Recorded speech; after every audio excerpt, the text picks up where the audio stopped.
The following live broadcast is rated ESV 16 plus because sometimes we talk about some pretty deep stuff.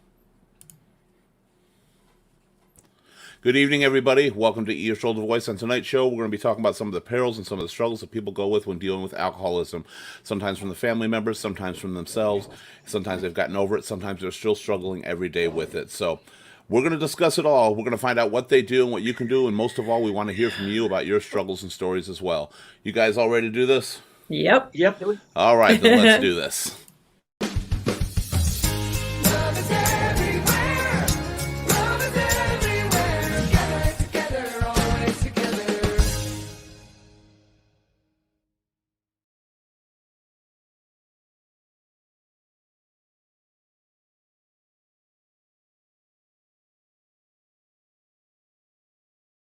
Good evening, everybody. Welcome to Ear Shoulder Voice. My name is Keith Litfin.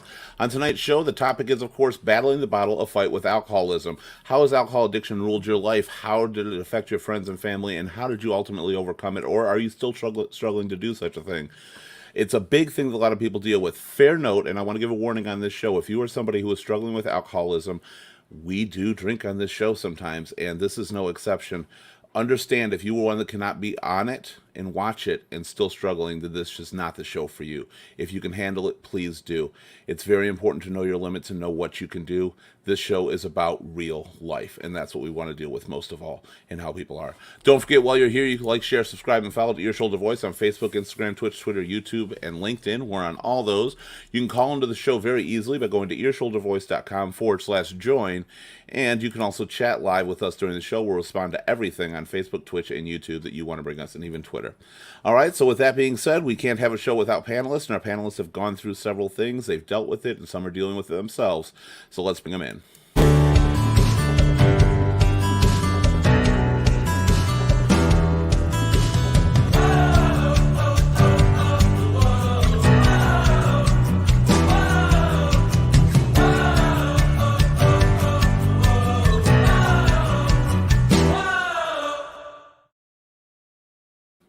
Our first panelist tonight is always the lovely, the beautiful, the talented, the wonderful.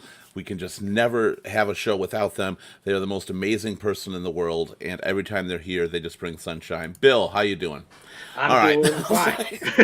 I just had to do that to Lenny because Lenny was getting all excited for all the words, so I had to be her. So you're going to be first tonight. So, Bill, there's actually a good reason that you are first tonight. The topic is, of course, alcoholism. So can you give me a brief synopsis of your story with alcoholism? Okay. Briefly, admittedly, I am an alcoholic.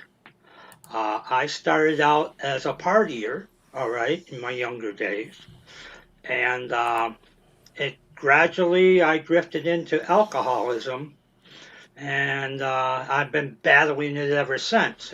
I take it one day at a time. I have to take it one day at a time. I can't look ahead. I can't look back. So I just, I don't get the shakes or anything like that, but I do have a mental thing. When things go wrong, I go to the bottle. And if I drink, I don't know when to stop. I'll drink myself into oblivion. And I'm doing that. I have alcohol alters my personality. It's like Jekyll and Hyde. And I have done some amazingly stupid things under the influence of alcohol. And what started out funny ended up a nightmare. Well, you are part of a pretty large club when it comes to that. I'll tell you, a lot of people who struggle with alcoholism, it's to blame for a lot of the mistakes they've made in their life, a lot of things they've done, a lot of stupid things, and it's something that grabs a hold of people so tightly that they don't even know reality anymore. And you said you don't go through the shivers and stuff like that, but the honest truth is there are always withdrawal symptoms when you don't have it, and you said it's more of a mental thing. And we're going to delve more into that as the show goes along. I'm going to bring in our next panelist. Please welcome back the lovely Lenny. How you doing, Lenny? I'm good. How are you? I'm fantastic. I had to mess with you a little bit there. I know. I was like, oh, goodness, keep it coming. Love that. I thought you would. Love the sweatshirt, by the way. Love the sweatshirt. So, Lenny, you've dealt with alcoholism quite a bit in your life. Is that correct? Yeah. And Bill, every single thing that you said is something that I lived with the person that I was with for 4 years, and it was horrible. And I'm not going to lie, I tried my hardest to help this person in every way I possibly could. And you can't help somebody that doesn't want to do it themselves. This is what I found out. And as heartbreaking as that was, it was something that I had to step aside from. And I can go on throughout the show and I will tell you some stories that had happened throughout that. And I was oblivious, completely oblivious that he had the problem that he had when we first met up until we lived together, till basically 3 months into living together, which was 2 years, 3 months into being with each other. And I had no idea because he hid it that well. It was kind of crazy. Many alcoholics are pros about hiding the stuff like that and not letting you see what's really there. Because the truth is, many alcoholics are actually ashamed that they are an alcoholic to begin with, and they fear judgment. Yeah, and the thing was, Bill, is when he was sober, he was the most wonderful person I've ever been around. I loved this man, and when he would hit his witching hour, he was the worst person I was ever around. And I was trapped in this. I had invested myself so much into this person who I cared deeply about. I didn't want to give up, but at the same time, it was toxic. It was so toxic to be in that I ultimately had to leave to protect my children and myself from him. And that's true. The toxicity. I Toxicity. can't say it. Couldn't even say it. That is involved with that, and it spreads to everybody else as well, and that's really hard. I want to get to one of the things you said when we come back from our next panelist, which was about he was the greatest person when he was sober. Because the question I've always had since when I've dealt with him, and we'll get to it in a minute, is were they really truly sober those times? And let's bring in our next panelist right now. Please welcome back Jan. How you doing? Hello. Hello. So how's your night, Jan? Good. Good. That's detailed. That is so detailed. Good. All right, I'll just let you continue. that We're was good. Yeah. Precise. So obviously on tonight's show we're talking about alcoholism and dealing with it yourself or dealing with other people that have it. Where do you lie on there? I have been with a few people that were, I don't know if they were alcoholics or not, because it would be like they would come in from work and they'd have their bottle of Jack Daniels or Coke, and they would drink it and drink until they went home, and they'd come back the next night because they didn't live with me. They would come back the next night and do the same thing. And they weren't angry. They didn't get vulgar or nothing. But I don't know if that's a true alcoholic or they just liked getting the fix. I don't know. There's a lot of gray area on what's considered a true alcoholic or somebody who just wants their fix. I will say a true alcoholic uses alcohol for all the problems. It escapes them.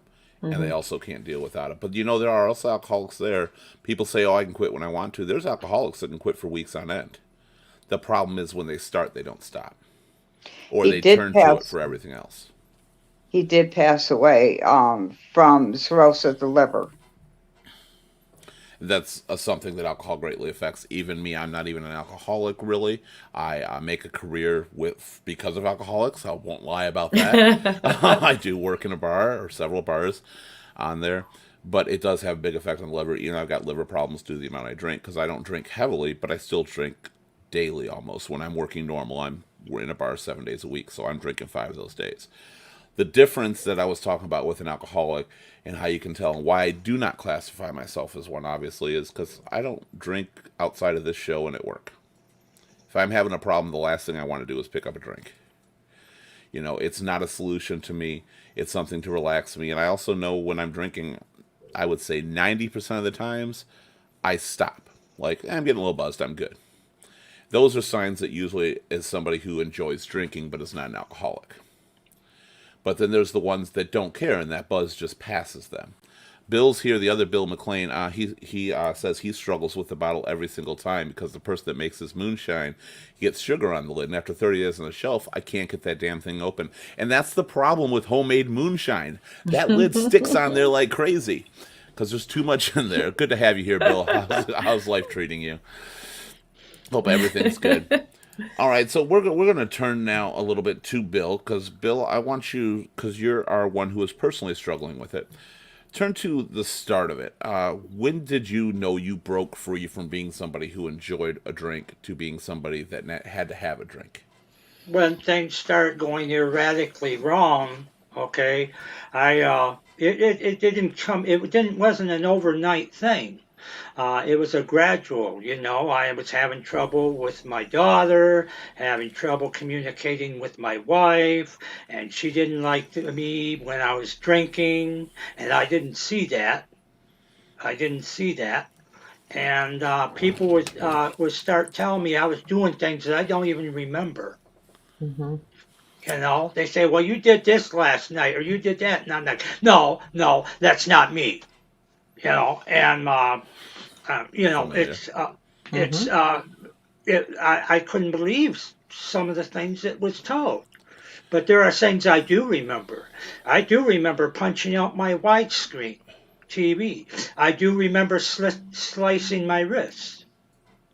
Well, some of those things, do you remember because of the image of what you did? For example, with the TV, I mean, you go to watch a show and wow, there's a big hole in the TV. Like, And does if that TV trigger does the not work. memory? It's not Yeah. working like it once did. And same with when you said you tried to slit your wrists, which unfortunately depression also takes a hold of a lot of alcoholics, and depression can lead to alcoholism and vice versa simultaneously. Was it the scars that reminded you, or did you just flash back that I did that? I have these scars that always remind me. All right. I ended up in a rehab. Well, when I first two times I relapsed, I was in a rehab place. The third time I was in a psych ward, and that was because I started to feel like I was getting that way where I was going to slice my wrist again. And I knew I saw the warning signs, and I called somebody, and Hmm. I ended up I had a friend call, and I ended up in a psych ward. And it's not like rehab, I'll tell you that. And I was eager to get out of there. I, I almost felt like I was in prison. Did you ever want to get help, to go to AA or anything like that? Did you ever Well, I come did. to? You I did. did. I did. I went to anger management, and then we got talking about my alcoholism. Okay, and I went and I was going to this place called First Step. I think that's what it was called. And I would go there. It was an outpatient type clinic. Okay, and because I have psychological issues, I'm not ashamed to say that. I do. I have psychological issues. Some things that happened in my past haunt me. Some things I don't like to think about. And when things happen that I don't like and I can't control it, my first intuition is go get the bottle. It'll make you feel better. And That while is it it. might make you feel better at first, it does not fix anything. And if anything, it makes it worse. Hmm. How about And your relationships with your family and oh, my friends my and marriage significant? is shot to hell. Hmm. Okay, I'm talking to my wife now, but I'm not living with her. All right, Do you think my that that was to blame for it? I Or think part of there's a it? lot of there's part of it. Hmm. My temper when I'm drinking I mean, I have a temper, but it got worse when I was drinking. Hmm. So a It was lot of it boiled down. amplified. Yeah, it boiled down to being the same cause. And I'm it sure there take was other issues. little things to set me off. You know, It's I see that. Bill says, McLean, there are a lot of functioning alcoholics on out there, and Hmm. I'm confused by the statement because I know they exist, but I've heard that as an excuse. I've heard a lot of alcoholics be, "Well, I'm a functioning alcoholic, so it's okay." And Bill, being the alcoholic or ex-alcoholic in recovery, how do you feel about the term functioning alcoholic? well, a functioning alcoholic really is somebody who can conduct their normal daily business, all Hmm. right, but still be under the influence of alcohol. I've seen that at the Ford plant all the time. People putting parts on the assembly line drunk to the gills. I mean, but they don't show it. because I don't, but Well, because they But reek. but I can be drunk off my ass at the bar and not show it, Right. okay. But I still don't manage things properly. Well, here's another scenario because this is what I went through. He was an engineer at Chrysler, high up in Chrysler for years, 4.0 student, Michigan. Very, very, very smart man. Very nice. He would go to work every day. He would come home. When he would come home, there was about an hour that was kind of normal. Then he would go into the garage and tinker with his man cave toys. At that period of time is when the drinking would start every single day. It was a ritual. And then by 8:30, 9 o'clock, he was on to then more, and more and more, and then he would be able to function and get up and start that whole day again. So that's, I think, kind of functioning alcoholism because it was every single Yeah. day he would do it. Is there a difference? I mean, is it equally as bad? Is it something that Oh, it was can you be horrible. like, because I'm a functioning alcoholic, I don't need treatment? It is bad. You know, he didn't want to get treatment. I mean, until things were really falling apart, where then he tried, but the stories that I have are living hell, of living with somebody like that. He did things that were terrible. And like Bill, you had mentioned, there are things that you did not remember. There was one time this is before I knew he had a problem. This was early on. And he used to come over to my place every Thursday evening after he would drop off his daughter. And this one night he didn't. And I called him up. He didn't answer. Then I called again. He finally answers at 11:30, and he is slurring words. He's at a bar, and I am like, "Do not come over. I will come and get you." I drove to that bar, and this man was slumped over at a high top table at this bar, slurring his words. I got very angry at the wait staff for giving him as much and allowing him to get like this. And they showed me his bill. He had only had 2 beers, but he was in there earlier. Okay. So I took his keys. I gave him water. He took the water and he put a big mouthful of water into his mouth. He was not going to let me drive him home. And he does this about 4 inches from my face. And it just sprays on me. It's kind of funny, and I was so mad at the same time. I ran into the bathroom. I didn't know whether to leave his ass there, but I didn't want him to kill somebody by driving, which I knew he would. I didn't know what to do other than make him come home with me. And then I called his family, and I said, there's something else going on. 2 beers does not make someone like this. And there's something else going on. And he took other medications, and I thought possibly there was something else going on at that point. And but I never knew. And this is what he said to me right when I walked out of the bathroom. I'm like, I cannot believe you just did that. And he was like, did what? I'm like, you just sprayed me with water. He had no recollection of it that soon after. People often talk that alcoholics forget what they did the night before and stuff like that, but what they also forget is they don't remember what they did 10 minutes ago. Yeah. Sometimes. And no matter how severe it is, they'll get into an accident, not know how they got there. Mm-hmm. They won't remember anything from it. They'll get pulled over, not even remember getting pulled over. So many things I've talked with people, and I've seen them see. My ex found a ticket in his car, and he didn't remember getting it or anything. Yeah. He's like, where did this come from? Bill asked a question. I want to hit more on that in a minute, Lenny. Bill says, when do you consider a person is an alcoholic? Wow. How much drink and how often? And that's a good question. Also, for our panel, anybody out there, I also wanted to know, when have you ever dealt with it? When did you figure out you're an alcoholic, and how did you try to get through that? If you're out there, please chat and let us know. But my thing with Bill, when I first started working in bars, I drank. But I also drank when I got home because I was in my 20s. We partied afterwards. If I wasn't working, people came over, we partied. It was the regular 20. This is what we do in our teens and 20s. When I used to drink 4 drinks at the bar every night when I worked. Now, my drinks, unfortunately, were a little smaller than this thing. They were good size.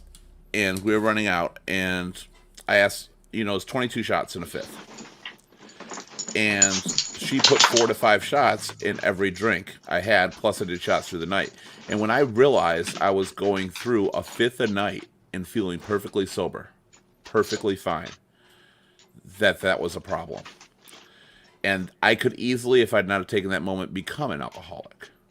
But I just drank it because I'm thirsty. I switched to water, and I'll still do shots with people, but I pretty much drink water at the bar. I don't notice any difference with my fun. The problem with alcoholics is they think they need that to have fun, to function. Yeah, or to generally. socialize, where they wouldn't socialize any other way. It gives them the feeling that they're brave enough to get out there in the public and be fun. I'm a personal one who doesn't like not being in control. I don't like being super drunk. I don't like being high from smoking weed. I don't like any of that because I don't like not being in control of what's happening around me. The feeling is good, and if I'm alone and it relaxes me, that's all cool. But as far as being out of my hands as to what I'm doing, I don't like it. Back to people being drunk all day and working, Bill says it's like people who smoke weed all day, kind of. And it is. Weed, the only way you used to be able to tell is A, the smell. And that was sometimes hidden, and the eyes. But with the new ways to partake in that wonderful leaf, you can't even tell that way. People's eyes aren't bloodshot anymore. The smell is hardly ever there because there's so many ways to get high with weed. But it's very similar. People like to hide it. Jan, back to Lenny, and well, to everybody's question about hiding stuff. You've been with alcoholics your entire life. I haven't heard much from you, so not your entire life, but for periods. Did you know they were an alcoholic when you got with them, or did you discover it? Like I said, I really didn't know that difference of the alcoholic or just having a drink. And after a while, he had told me that he went to a place he lived for a while, someplace in Detroit. And I guess the minister ran the place, and he had went to the minister's house, and there was a bottle up on his mantle, and he told him, he says, that bottle's there to remind me never to do it again, because the minister was an alcoholic. And I had found out that he was living with his mom, and I had found out that after he came out of that house, that place, that he did the 12-step thing, and he went up above the kitchen sink and opened a little cupboard, and his mom came out and found, she goes, "What are you doing?" Well, he had a little bottle up there and she didn't know it. He took the bottle down. He says, "I want to see what my tolerance level is." He went right back to it. Yeah, you can't even have the one half the time. Now, Yeah. did you know at this point, or did you just think it was normal? Because you'd mentioned a lot in some of our other shows about growing up that you didn't know what was normal or not. I didn't know what was going on. I'd never been with anybody. I mean, my stepdad, he used to drink beer all the time, but he didn't get drunk. So he may have been alcoholic. I don't know. This guy that I was with, he, Monday through Friday, he had the 5th. And then by Friday after work, he'd go back up to the store and get another 5th. Kill that over the weekend. And by Sunday, he went and got a pint so he could finish the weekend off. And then when he came back over the Monday after work, he'd have another 5th, 100 proof. And he would do his little bit of Coke, Pepsi, whatever, in there with the Southern Comfort. Pop. And I told him, I says, "Isn't that a lot of liquor in there?" He says, "Nah," he says, between, the ice cubes, they'll dilute it because they melt. But come to find out, it doesn't do nothing to it. So it was just Southern Comfort and Coke. That's what he was drinking. The ice was just to keep it cold, I guess. I mean, I was dumb about it. I don't know. Well, Danny says that an alcoholic has many definitions, and that's there's nothing inaccurate about that statement. Would you? Well, I'm going to go to Jan with them. Looking back now, do you think they were an alcoholic, or do you think they just enjoyed to have it? I think they were an alcoholic because it's like, like I said, he went to work, he could function, he took care of his kids and everything. But when his mom came home from work, it was his time to come over to my house and have his drink, whatever. And sometimes he'd spend the night and he'd get up during the next day, go back home, and then come back over again to the house and have his drink again. But I guess I don't know if there was such a word, a passive alcoholic, because he wasn't mean, he wasn't angry. Well, like Danny says, there's many definitions to it, and really it boils down to the need to have a drink to solve your issues. No matter if that issue is dealing with everyday life, no matter what, and it gets to the point of solving every issue. And the second part of that is you can't be without it. You know, even if they're not, when you look for small issues to have a drink, traffic was heavy on the way home, so I need a drink because I'm stressed. That's signs too. Danny says she was an alcoholic and she knew it. And apparently you said was, which is past tense. Now, do you still fear becoming more of an alcoholic or not? I mean, do you think that would come back? I'm just curious on there. So get back to us with that. Joseph says he came from a family of Oklahoma and he meant alcoholics. And I think they're kind of one and the same because my family's from Oklahoma and they're alcoholics as well. On there. And he says he used to drink a half-gallon of vodka a day myself to ease my problem. I was an alcoholic. You'll notice, I want people to notice, I don't support a lot of particular help groups, I've said before on the show, because I don't think they care about the people the way they used to. But the two people on here, Danny and Joe, have both said, I was an alcoholic. And that is one of the crucial things, I think, to any of these help groups, is to say at the end of their statements, I was an alcoholic. You have to admit it to yourself. You have to see the problem to fix it. An alcoholic doesn't even have to be a drinker. You can be a dry alcoholic. Now, I have a problem with this one because I've heard of this before. How? It's in the title. How can you be a dry alcoholic? Please answer that for me, Danny, because I'm curious. Does anybody else know? Bill, have you heard of a dry alcoholic? Well, you're always an alcoholic if once you've had the problem, you're just recovering constantly. Yes, it's like you can dieting. be a recovering alcoholic. Over and over, right. Yeah, you're either an alcoholic or a recovering alcoholic, or you've never been an alcoholic. Those are the three stages pretty much. Once you are an alcoholic, you're a recovering alcoholic after that. But I have heard the term dry alcoholic, and I don't agree with it because the term pretty much says you don't have to drink, but you go through all the same symptoms or wanting it and not doing it. There's so many reasons and so many ways people associate with dry alcoholic. So what do you mean by that? How is your interpretation of that, Danny? Bill also says, when I was young, bouncing in New York's Ed's Screamers Club in Royal Oak, I always had a bottle of Wild Turkey 101 at the end of the bar. Finished it every single night. Now, throughout it, Bill, are you an alcoholic? Do you consider yourself an alcoholic? Just curious, and you don't have to answer if you don't want to. And Danny answered the question, a person who contains not drinking but is still an alcoholic. Example, the thoughts. So, are you referring to somebody who has been drinking, who has been an alcoholic, and now is turned away from it, but still wants to? Because if that's the case, it's like a recovering that alcoholic. would be like a recovery, and I would understand that one on there. Now, alcoholics prey on hiding it from people the best way they possibly can, and people like Jan often have dealt with that because she doesn't know the difference, so they rely on that.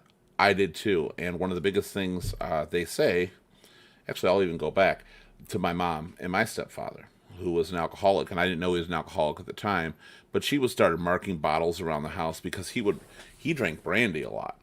I don't know why, he was weird.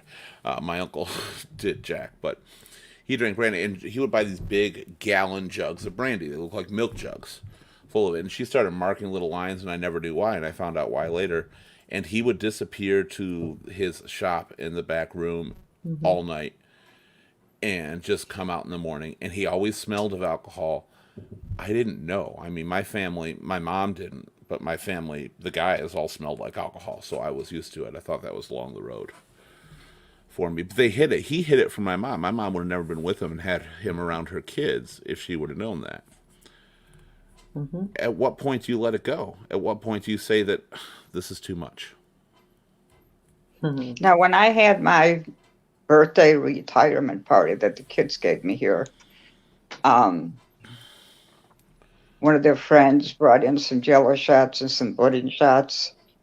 And then I seen there was a blender on the counter. And I'm like, what are they going to do?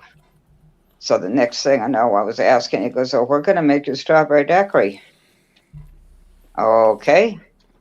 So they handed me one of the Jello shots, and I took it. I could taste the alcohol. And then they gave me the glass of the strawberry daiquiri. I think I drank half of it. Their object was to get me drunk because it was my birthday retirement party. Hmm. I felt good. That was it. I cut it off right there. He goes, "Come on, Mom, drink." I'm like, "No, I don't need to be. I can get stupid on myself. I don't need the alcohol to do it." And that was it. I still had fun. They were still drinking, whatever, but I stopped. I felt good. That was it. I wasn't And going to that, I make an think, idiot. is the biggest difference, is to be able to control it and to not think you're missing out because you're controlling it. Because an alcoholic or a functioning alcoholic or a dry alcoholic can control it, but they think they're missing out because they think it would be better if they had that. Bill says he went from liquor to beer, and I don't know if I consider myself an alcoholic, and that's kind of where I stand, Bill, on there, because I switched from regular drinks, and you said you still do shots, though, so do I, but I don't do regular drinks anymore. I pretty much drink water and shots. I can't drink beer, which is fortunate, because I've always been told beer is acquired taste. You're not going to like it, but keep drinking it, and that has been the stupidest thing I've ever heard in my life. I'm like, if I don't like it the first time, why am I going to keep drinking it till I do? So I've never actually gotten drunk off beer. It's always been liquor for me. And we have Jeffrey here. How you doing, Jeffrey? He says, dry alcoholic, the way I was told, is one who doesn't drink almost by force. And they're angry and frustrated. One thing changed is the drink.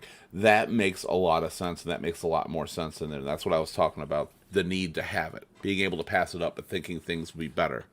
Thinking that if I had this, it would be better. That actually is probably the best definition I've heard of a dry alcoholic on there. So would that also be someone that is trying to quit drinking, but instead of doing alcohol, then they just swap over to drugs of some sort, like Well, like pot or something like that, or any Everything sort of is mind kind of a altering gateway. anything.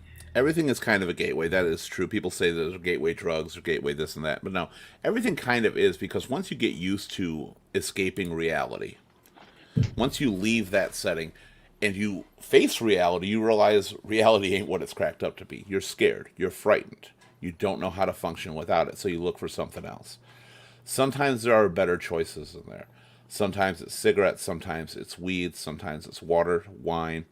And Linny, I want to ask you this question on there. You drink wine a lot. I'm not saying you do it every day. I don't know how much, but I see you drinking a lot, just like me. Would you classify yourself in any way as an alcoholic? No, not at all. And why? Zero, Why none. is that? Why is that? Because the only time I ever do is socially, and I don't go out all the time. I will have a glass of wine or two. I don't drink until I'm drunk. If there's a reason that I will go drink, it might be just a few drinks. And on a rare occasion will I get drunk. There's hardly ever a time that I'm slosh drunk. And these are the signs to look for people. And I asked you particularly for that reason, because people will see others out there, like yourself, Lenny, and when they see them, they're drinking. So they naturally assume they're an alcoholic. You need to know the difference. Alcohol is not because you drink. Alcohol is why you drink, more than anything. It's It's reasons to behind escape. it. Yeah, it is. It's to escape. Yeah, I learned something that And shoot, I had addiction. Alcohol is just a symptom of my addictions. Some people, with their addictions, they overeat. Some smoke cigarettes. Some do a lot of things, and that's part of their addiction. With me, it ended up being alcohol. I think you're targeting me a little bit, the fat guy with a cigarette in his hands. I'm just saying. I was like, No, no. I'm just making an example. Yeah. Right. you are. Bill says that beer tastes awful. People just drink it for the buzz and they get used to it. I appreciate you saying that, Bill, because I hardly ever hear anybody. Everybody's like, this beer is so good. It's so good. I'm like, beer's gross. I got a Beer question. smells like my vegetable bin. And 3 weeks after I went grocery shopping, So it's not a pretty smell. And Danny says, I'll get you in 1 second, Jan. Danny says, reality sucks in some people's world. That's when you know you're an alcoholic, just to escape and play survival mode reality. So I think a lot of what we established, we already know or we're understanding how somebody sees somebody else as an alcoholic and what the steps are to take it. But now I want to move on after Jan. I'm going to get to Jan, what do you want to say, and then I'm going to move on to dealing with it day to day. So, what were you going to say, Jan? Okay, I got a question. All right.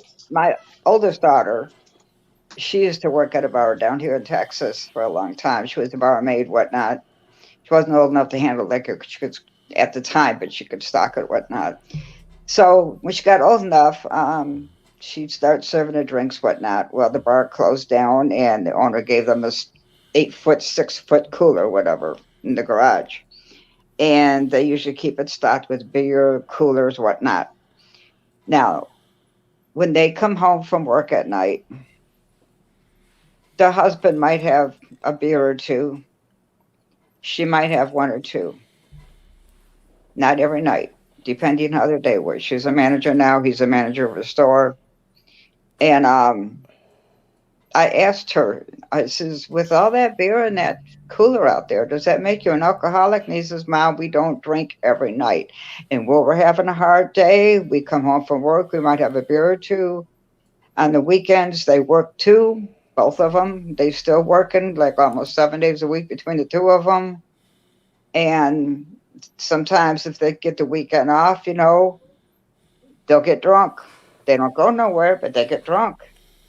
And my husband had seen that cooler, and he says, yeah, they're alcoholics. I says, you don't even drink, so you don't even know if they are. You don't know what the signs are. I don't know what the signs are. I can tell you they're not, because they wouldn't see a cooler full of beer, No, you would see a whole bunch of empty bottles. right? Alcoholics don't let it sit Mm-hmm. there. No. Like, I got a fully stocked bar downstairs. Well, mostly I'm missing Jack Fire because that's what I drink on occasion. But I got a fully stocked bar downstairs. If you were to enter there, you would think that that's all I do is drink. And it's really just for social gatherings and parties. And if you saw nothing but empty bottles, then you start to question it. When my ex boyfriend, I've told about before, I broke up with because I can't compete with the bottle. And that was the thing. And his mom lived with me as well. And when we first started, he said, I have exactly what you were told. I have a couple of beers after work because I've had a hard day. And that's it. Maybe on a weekend I'll buy a pint of vodka. I was dumb as fuck to believe that. Because I was like, well, okay, I know you used to be an alcoholic in your 20s, but in my head, because I've known him for 20 years, and in my head, I was like, okay, well, we all were a little crazy in our 20s. We all did that, so it's obviously escaped him. And the way he abused his own mother and me verbally, I never understood what was going on. Once he moved in, I got to see it firsthand. Because they're really good at hiding that shit. Mm-hmm. He was never really violent because, well, look at me, you don't want to be violent with me. Because you're gonna lose that. But he would try when he drank enough, it didn't matter. His words were the harshest thing in what he'd say, especially to his own mother. And after he was kicked out, and a little bit before when I went, I found bottles hidden in every crevice of my house. Everywhere. Mattresses, couches, cushions, behind garbage, anywhere to hide it so you could not find it in the garbage or anything. And realize how long this had been going on. And we're gullible for it. And I made one of the biggest mistakes in the world. I thought I could change him. Mm-hmm. I thought, okay, he just got back at this. I can make a difference. One of the things I pride myself on with my friends is being able to say, I can show you a life without needing some of your crutches. And it helps a lot of people. But I can't compete with the bottle, and hardly anybody ever can. Mm-hmm. Back really quick to Bill says, certain definitions say that anyone that drinks is an alcoholic, just to a different extent.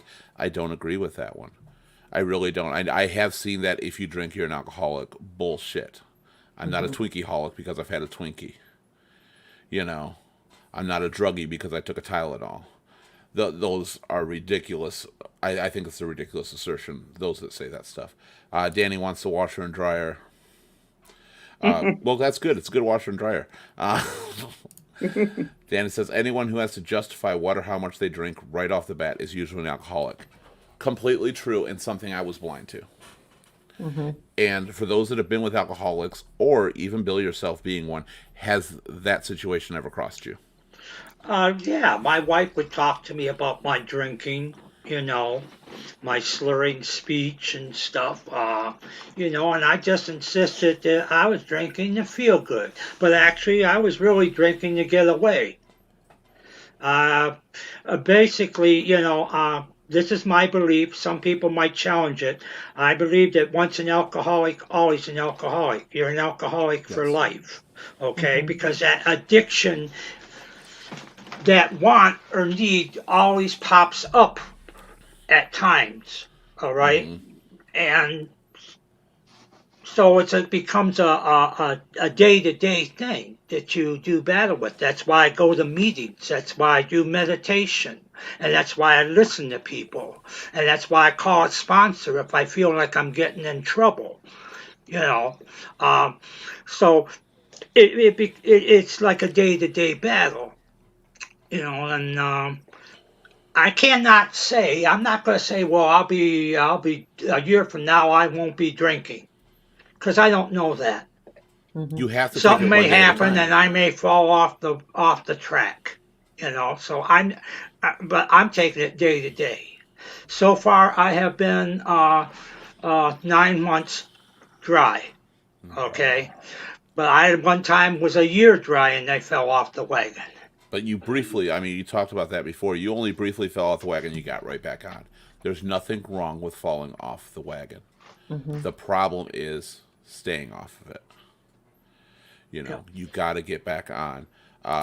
Response to Danny's own comment, cross myself, I admit I used to downplay my drinking, and that's what a lot of people do. Because I said it earlier in the show, it's a fear of being judged. You think everybody's looking down on you, and you know what? You're right. They are, because they want you to have a better life. They want you to do something different. But Cole Orton, welcome back, Cole Orton. Always good to see you. He says, is drinking in moderation possible for alcoholics? My answer to that is yes, it is possible. However, it is not possible for all alcoholics. The reason being, some people become the alcoholic because they get to that, this is my personal opinion, so feel free to disagree. They get to that stage that they're so drunk and they like it and they stay there. To be a moderate drinking alcoholic, it's when you can still have a drink, but I'm getting a little bit buzzed, I can put it down. I want it. I know more is going to make a difference, but I can put it down and go somewhere else. And we can do something else. I'd I don't like think to be that. the person Yeah. like that. Yeah, I don't agree with that either. I wouldn't call them an alcoholic then if they can do that. If Well, they you have can, to. If they already were an alcoholic, you said they're an alcoholic for life. So if they learn to moderate their drinking, you're saying now they're not an alcoholic because you moderated your drinking. you're still an alcoholic, but I don't That's what I'm think I saying. think they're going to fall. I don't think that at least the ones that I have come across can do that. I agree with you on that statement that the It's going to majority cannot, spiral. but I do believe several can. I do think it's possible to be an alcoholic, and I say this basically because for the last 25 plus years, I've been surrounded by alcoholics, and I have seen them go from being that person at the bar 13 hours a day and at night until they're passed out and then back there at 7 a.m. or whatever, continuously. And then I've seen them come in, have a drink or two, and be done. And I've seen them talk about how they did it and why they did it. And they say the same things. They say, I want to have more. I want to go back because you know what? Being an alcoholic was fun. I did stupid shit, but there was being inebriated was fun. But they've learned to control that. It is rare I see that, but it is possible with people. I think people deserve that chance. When somebody says, I'm going to try, or I was, and I'm going to have the glass, that I think they deserve that chance. But I think if they fuck up that chance, It's kind of like dieting. You can eat well for a long period of time, and then all of a sudden you give me that chocolate bar, and I spiral. I have to stay away from the things that I know trigger, and I have to not buy them in order to stay on course. As soon as you put that, I would say I'm addicted to chocolate. If I stay away from it, I am golden. As soon as I have a little bit of it, if there's a whole bowl full of M&Ms, I'll eat the whole damn thing. You Okay, know? but what? Okay, I'm gonna go back to Cole Orton's comment for a minute on that. What you said is true. Is drinking in moderation possible for an alcoholic? Nowhere does he say they're not an alcoholic anymore. He's saying do it in Yeah. moderation. And with dieting too, if you take me, say I lose the weight and I eat healthier, because I might suddenly, binge at on the dessert table one day. Not really me because I don't like sweets, but okay, a buffet or something like that. And I'm still not an unhealthy eater. I've gone back to the things, but I'm still, as people have said, a fat guy inside. But what'll wind up happening 9 times out of 10, that person is going to gain back double of what they lost once That's they why- go off track. And that's what happens to people that drink as well. If they start back up again, even in moderation, it continues and it continues and it spirals. At least with the people that I have been around, that the person that I was trying to help, I mean, we went to clinics, we did that, and here's the next part of it too. Somebody that's drinking so much alcohol, they can't just stop either because it's not healthy. There is a way of doing it because you will shut down your organs if you're drinking With any addiction. that much. So I don't even know. Like I said, that statement, if But- drinking in moderation, I don't consider that an alcoholic. I think that's just social drinking. But if you were once an alcoholic, and you always are an alcoholic, if you learn to drink in moderation, Yeah. you're still considered an alcoholic. And that's why I think it is possible. It is a very small percentage. But at the same time, we said a lot of times alcohol, the reasons you're drinking, make you an alcoholic as well, to escape your problems. Maybe it's a big thing. Maybe it's something that happened. If you've learned something else to cope with that situation, you don't need alcohol to cope with that. And you've learned, I've got an outlet for coping. I'm drinking for the enjoyment of it, and I'm controlling myself. You do not deserve to be condemned and looked down on continuously if you're following that throughout the rest of your life. And if you, like Bill said, fell off the wagon and you get back on it, you do not deserve condemnation because you are working hard, you're striving for a better life. Yes, it is possible, and Bill is kind of proof of that with falling off the wagon. I realize that's falling off a wagon, but sure, you're going to have those moments. Sure, you're going to have a period you get off, but it doesn't make you have to be labeled as the way people think of alcoholics, I should say, forever. You're an alcoholic, sure, but you've learned to control it, and that I'm an overeater, I can learn to control it. All right? I don't think that people should be flagged down like that. It was a good question there, Cole Orton. I think some of us agree to disagree on that, which is fine because that's what it's all about. But it is, I still will stand by, it's a small percentage that is successful in doing that. And I mean, she said 9 out of 10. I would say that percentage is even smaller than that. So Bill says 11th grade, he ate cider mill. I drank enough and I picked up a guy and threw him in the bonfire. Monday morning at school, I was labeled as an alcoholic or a murderer. Like, Danny Lynn says, yes, I thought that was about Yates Cider Mill. I'm not sure on that. Probably something we're talking about because we sit on Cole Orton's comment for a minute. Everyone's idea of moderation is different. That's true. That is true.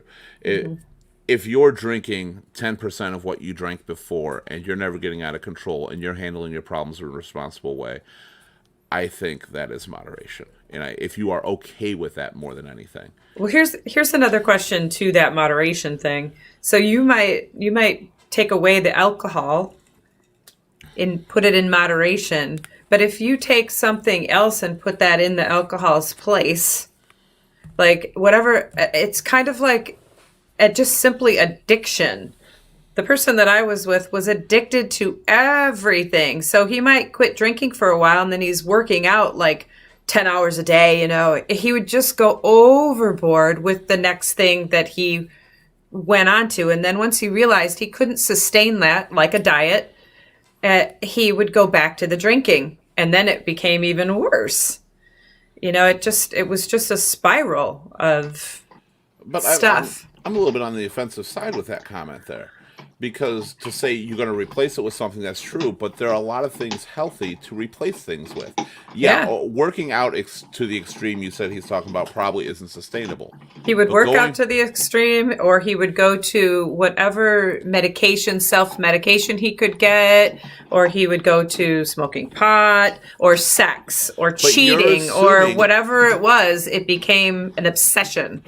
You're assuming the worst possible scenarios, because going for a walk is one of them that you can do. Going for a drive, chewing gum if you're addicted to smoking Yeah. is something some people can do to get them through that. Not everything is bad. It's good to find that different outlet for it, but do make sure it's a sustainable outlet. Working out 24/7 to the point you're killing yourself is not a sustainable outlet, because when you have to give that outlet up, you're going to go back. I just feel that someone that truly is an alcoholic or an addict is very, very, very difficult to do anything in moderation. And Bill, would you agree with that? It's difficult to be able to start drinking and not have that in your head that you want to keep drinking. But if it's out of sight, it's out of mind, and it's easier to sustain it longer if you don't do it at all. I don't know. That's just what I have come across. I think he's thinking. He's muted, actually. Oh. I think he might be talking, but he's muted himself. So if we hit that button, we'll probably get an answer. All right. He seems to stay muted. We'll figure it out. Either his mute thing is or reconnect if you have to. I'm going to say that is, before I get to Danny, that's a bad version of the situation, because we're multi-defining the exact same thing. Mm-hmm. We're saying if you need or have the drink, you're an alcoholic. I'm But not if you saying learn that. to drink, no, I'm saying by different definitions we've heard from different people on here as well. Some say having any drink makes you an alcoholic. Some say just drinking every night makes you an alcoholic. There's lots of reasons people do. Now people are saying, but if you do it in moderation, you're not an alcoholic. And if you do it this way, you're not an alcoholic. And that's where alcoholism gets confused. That's where people, including myself, don't understand, and especially Jan, what makes an alcoholic. We know severe alcoholics. We know what they are like. We've seen those. But to qualify everybody in that same category is sending people to life in prison for rape and murder versus jaywalking. They're both crimes, but to what extreme is it considered a life sentence? Go ahead, Jan. I recently, because my husband told me before, he told me, he says, that his stepsister's husband, he still goes to AA. And he's been sober for years. So I asked him, I said, can I ask you a personal question? I messaged him and asked him, I said, do you still go to AA? And a while after he came back, and he said, well, he didn't answer the question that I wanted, how I wanted it. But he said some people can go the easier, softer route. Some people have to have help all the time, have to go the direct route. Him and his wife, they go to church all the time. They are always in religious activities, whatnot, the choir or whatnot. Nicest people. Neither one of them has drank for years. But he said alcoholism is a lifelong disease. You're an alcoholic, you're an alcoholic. That's it. Okay. I do agree with that. I do agree it's a lifelong disease. It's a struggle that doesn't go away. You don't just suddenly wake up one day and say, yeah, I'm great. No, you still deal with that struggle. Maybe not daily, but on occasion for sure. I'm going to go back to the moderation, and this is where I actually was offended by the comment. I will be honest, I drank a lot due to depression. I'm in therapy overcoming my issues. I feel I'll be able to be just a social drinker. That's what Danny says. And I agree that that's possible, because she found an outlet that's helpful for the reasons for her alcoholism. Now, time out. Maybe she wasn't an alcoholic.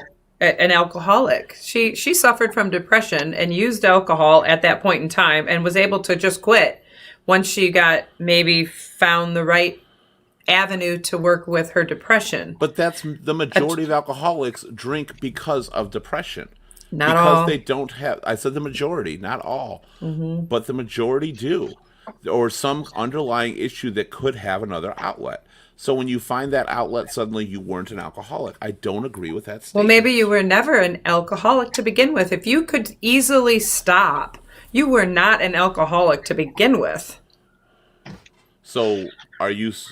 I don't I'm know if I agree. I really don't, and I hate the disagreeing with you. people that actual using that label this is my opinion of that label. If you are unable to stop drinking and it affects your life on a daily basis and your family and your friends, and you choose alcohol over all of that, then you're truly an alcoholic. If But you if you, can socially do this and know you can stop, I can go to a party and not drink at all, more than likely that choice you're able to make, you're not an alcoholic if you can make that choice and not go to that as an avenue. but as a human being, we have capability to learn.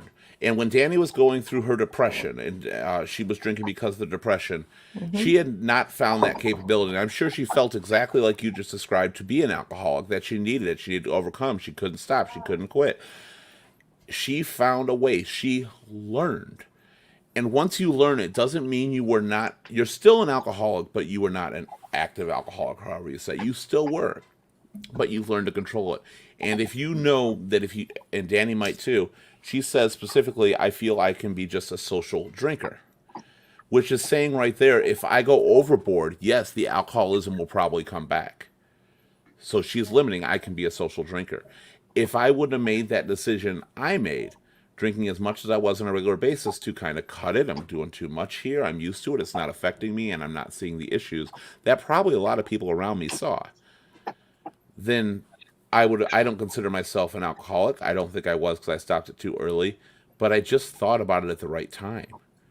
And the capability to learn from that is very important. We got a lot of comments I want to get to on there before we continue. A lot had to do with my age at the time, too, which is also true. You can, in a sense, grow out of it. And that's why I said when I looked at a lot of them, especially my ex, I'm like, he was in his 20s. That's what we did in our 20s. We all drank. We all got crunked. Linda's here. Linda, hi, how you doing? She says, different things you have to live. You don't need alcohol to live. And that is where the definition of alcohol comes from. But if you are an alcoholic, and say, just theoretically with Bill, and Bill can't do this, but say he's been an alcoholic for so long, and he suddenly found out the ability that there's other ways to live, and he's comfortable, and he's like, I don't even want to drink anymore. That is possible to happen to somebody, rare as it may be. Bill says, Lenny, I have some melted chocolate over here. Bill. Linda also says there's a big difference between being an alcoholic and an overeater. You have to eat to live. You have to have a little bit every day. You don't ever need to drink again. Okay, and I you're right about that. Wasn't trying to equate the two as being the exact same, but Linda was comparing to a diet plan. When you do it, you need to constantly eat either way, so the ability to go overboard is easier.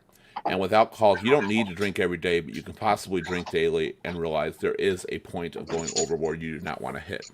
I didn't drink every day. Oh, you didn't? No, I didn't have to drink every day. But my problem was when I did, I went overboard.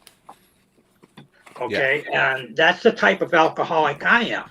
Yes. I didn't have to have a drink every day, but when I did, I didn't know when to stop. Or I got to where I didn't want to stop because I was running away from stuff. You know, that was my excuse. My excuse is I had a rough day at work. I deserve a drink. Well, okay, start out with a drink. No, I deserve another drink. And pretty soon, you know, 1 drink, 2 drinks, 3 drinks, pretty soon you're bombed. And then, you know. Did you need to drink more and more and more drinks to eventually get the same effect? Like, did it just spiral like that as well? I would drink myself till I felt like I was going to go into a coma. And then if you stop drinking, would you get anxious? Would you get sweaty? Would you get like withdrawal sort of feelings? No, I never had like the shakes or the sweats. I woke up with one hell of a hangover, you know. But I have never. That's one of the things they asked me in the hospital. Do you suffer from shimmies or shakes and stuff? I never had that. You know, I never had the physical. It was all with me. It was just a psychological thing. And You know, it was a symptom of would my you addiction. would you give up other activities that maybe somebody wanted you to do because you knew you wanted to drink that day or whatever? Would you Oh say no to yeah. that? Oh yeah. I used to hide beer, hide alcohol. You know, I mean, I would not go to work drunk. I have never gone to work drunk, but I get plastered right after work. I mean, right after work, I'd have somebody drive the car while I'm drinking. Mm-hmm. Okay, so you know, but like I say, my addiction is running away from reality, and the Yeah. drinking is my symptom. It's just one of the symptoms. It's what I use to run away with, from reality, run away from life as it stands. Can't accept life on life. When they say you can't accept life on life's terms, they mean just that. I think now. All right, I really think that somebody that has a true alcohol problem are the ones that try to quit or cut back and just cannot do it. I agree. You got to 100%. have support though too. You can't do it Well, by yourself. that in my opinion is what the definition of alcoholism is. So I agree. if you're able to cut back or if you're able to quit, even if it's, I'm not going to drink for a week. Most true alcoholics can't do that. They just can't do it mentally Well, in or a sense, they physically, can. In a sense, they can, if that is the pattern they're used to. right? Because one thing about alcoholics is the pattern of habit. So if you were an alcoholic because you drank 2 or 3 days a week or once a week, but you had to have it, if you didn't have it that once a week, you can go those periods because your body adjusts to that regulation. It needs it at that point. If you're one that can't, if does it every day, obviously you can't go to the once a week. If you can do it every day forever and then just quit for a week, yeah, you've got definitely some merit in what you said on that. And definitely one that is the alcohol is causing problems in their life and they still choose the alcohol over their family, their friends, their whatever problems that might be coming up, DUIs. They're still out there drinking and driving. They're still out there doing that kind of stuff. You can't beat the bottle. That's the biggest problem with relationships. We're backing up on comments. We're going to go to relationships for the next part of this, though. Bill says addiction is addiction. A lot of people have an addictive personality. And I would kind of say I do, too. So I actually understand that statement.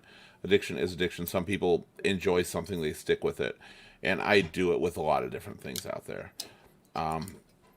Danny says everyone technically is an addict to everything of their own liking in many areas. And there is no question about that. Chocolate, coffee, working out. To single out any particular people as being alcoholics or drug users or weeds, pot smokers or anything like that, they're rightfully to be singled out because of the effect it can have on family and friends and stuff. But we all have that kind of addiction. We all often deal with that addiction regularly for what we do. And whether it is working out, some people work out like you said once a week, but without that, they need it. And it's their own addiction. Some people, it's smoking for me. And smoking is my closest thing I can get to alcohol because when I quit. I constantly still want one. If I have one, I'm perfectly fine. If I have two when I've quit, I'm perfectly fine. If I buy a pack, I'm fucked. It's a stress release, right? Yes, exactly what it is. And alcohol So is a stress release. Sometimes working out is a stress release. Sometimes eating is a stress release. All of these things that we become addicted to are a choice originally, but if you do it in excess, it becomes an addiction. Exactly. But at the same time, if I learn to have that 1 or 2 cigarettes, which likely in my life and what I do, that's not going to happen. I've got to give it all up or not do anything. But if I were to learn to have 1 or 2 and be fine with it, I'd still be a suffering smoker, but I'd also learn to have that one at the bar. Before I actually started smoking regular, I had a cigarette every single Thursday at the bar that I worked, no more, no less, for years, until my fiance died. And I said, fuck it, I'm buying a pack. And that led to me being a smoker, a lifelong smoker, because I've quit for 6 months to a year in periods, and the bar is my weakness. Because like a social drinker, I'm a social smoker more than anything. Like in social situations, that's when I really want to smoke. Danny says if you're pre-planning alcohol into your daily routine and how to make it work around your schedule, you have an issue. Another definition of alcoholic, look into that when you get in a relationship with somebody. Like I said, we're going to hit relationships in a minute. Joe says, my uncle drank every day of his life. He died at 42 years old from liver, kidney, and intestinal failure from drinking way too much. I mean, he was back to get help, and he didn't. That's where I learned to stop drinking because of me and an alcoholic and watching him die. And sometimes for some people who are alcoholics, especially when it runs in the family, the death of a loved one can be what makes people say, wait a minute, let me reorganize my lifestyle. And sometimes when all your friends are social drinkers and you've dealt with that being with an alcoholic family and they've died and you learn, instead of giving it up, you choose the path, let me learn how I can drink like everybody else. Because I will be miserable without it. So I'm still an alcoholic. But let me try to get it under control. And some people can't, and some people have to say, I can't touch this stuff. Because one drink, I want more. Bill says that is a big part of it, getting back to that original feeling, which is also true. That's why every addiction is to get back to the feeling you have when you have whatever that is. It's whether it's by taste, scent, just energy, anything, or euphoria. Danny says, I'll let you all know I was on anxiety meds all through my drinking days. I've been taking off my anxiety meds due to not needing them since giving up drinking. One thing I found very common in alcoholics and drinkers and most people with addictions, period, they're on a lot of medications because they won't give up the one thing that's causing those medications or the need for those medications. Going back to my ex who was drinking all the time and he was depressed and needed so much medication for his depression and all this other stuff continuously. I've said it before, alcohol's a fucking depressant. Right. You are depressed because of that. First of all, get rid of the alcohol. If you're truly this way, if you're suffering from depression and you drink alcohol a lot, they're probably linked. There's probably something very close. So you have to kind of drop the alcohol and deal with the depression because most of the time you're going to find that depression disappears. If you can't drop the alcohol, then that's probably the cause. So you have to separate in one way or another to find the right solution. You can't keep doing both. You can't suffer from depression and be an alcoholic and think that any addition of any other substance is going to solve it, because it's not. Separate them and figure out where the problem lies. If you're drinking because of your depression, work on your depression. If you're depressed because you're drinking, work on the drinking. They will cancel each other out in most cases, which is what Danny was getting to right there. Joe says that she has a good point about people drinking, constantly going back out with DUIs and everything. My cousin, who was back in prison for DUIs, was out on parole for a DUI, caught another DUI, and went back to prison. It comes down to life's choice with people, and it's up to them to make the decision. But alcoholism is alcoholism, no matter how you look at it. Whether you're an addict, alcoholic, gambling problem, it's all up to you if you want to get help and you want to quit. It is up to you at least making that step. It is not an easy journey. It's not something that's guaranteed success by far. But it's ultimately, it is up to you. And you are still an alcoholic. And going back to Cole Orton's original comment when he had mentioned drinking and the moderation on there, at no point in there were you no longer an alcoholic. It's just you've learned to do it differently. And maybe it's for health conscious reasons. Maybe it's not to do with family or your life. Maybe you're just like, I want to live better. I want things to be better. And Bill says I am the king. So. I love you, Bill. I don't mean to sound like a proclaimed queen or saint or whatever, but if you are, Bill want you. I never have picked up drinking. I smoked weed maybe 4 or 5 times in my life. Paranoid, could not even move my finger. Nope, I'm not doing that no more. Okay. Anything that I did not feel comfortable with, how it made me feel, that I could not function or I was too afraid to function. I had 3 kids I was taking care of. I'm like, okay, that's it. I'm done. So it's just me and this. Well, That's as Bill said, addiction is addiction, and a lot of people have an addictive personality. You are one of the Yes. people that are kind of like me in a lot of ways. For most things, we don't have addictive personalities. but there are certain things we do, and you've got your one on there. I don't like being not in control, as I said earlier. That's why I don't like smoking weed. I'll do it on occasion, very rarely. I don't like drinking to get fucked up. I like drinking to kind of just enjoy and loosen up and have a good time. But I don't get addicted to those things because I don't like being out of control. Now, mushrooms, totally different story. Okay, it's been since high school, but it's such a weird trip. But anyway, we're not on the trips right now. But again, that's one of the only times I don't like being in control, or that I'm not in control, that I'm like, this is kind of cool. Okay, because it's a trippy thing. But in general, I don't like being out of control of what I'm doing. And worse yet is living a life where you see everybody else that way.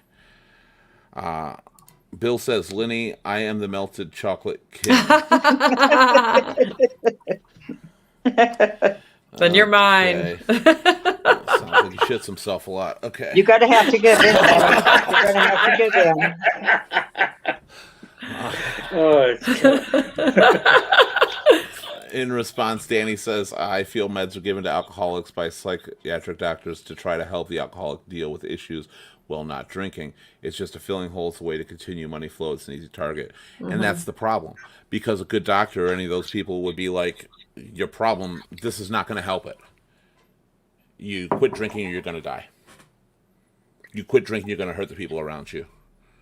You quit. And unfortunately, doctors have to play the role of the support group sometimes. Because people trust their doctors. And though the doctors will often tell them things they don't want to hear, they'll think about it. And they'll take it a little bit more to heart. Even though they'll say, fuck you, and walk out of that doctor's office right there, it will stick with them. And that's important because they do. In today's world, everything gets masked with medication. Especially when it comes to kids and stuff like that. You got a problem, here's some pills. Make it go away. Nobody ever gets through it. So let's go and move on a little bit to those who have been in relationships with the alcoholics.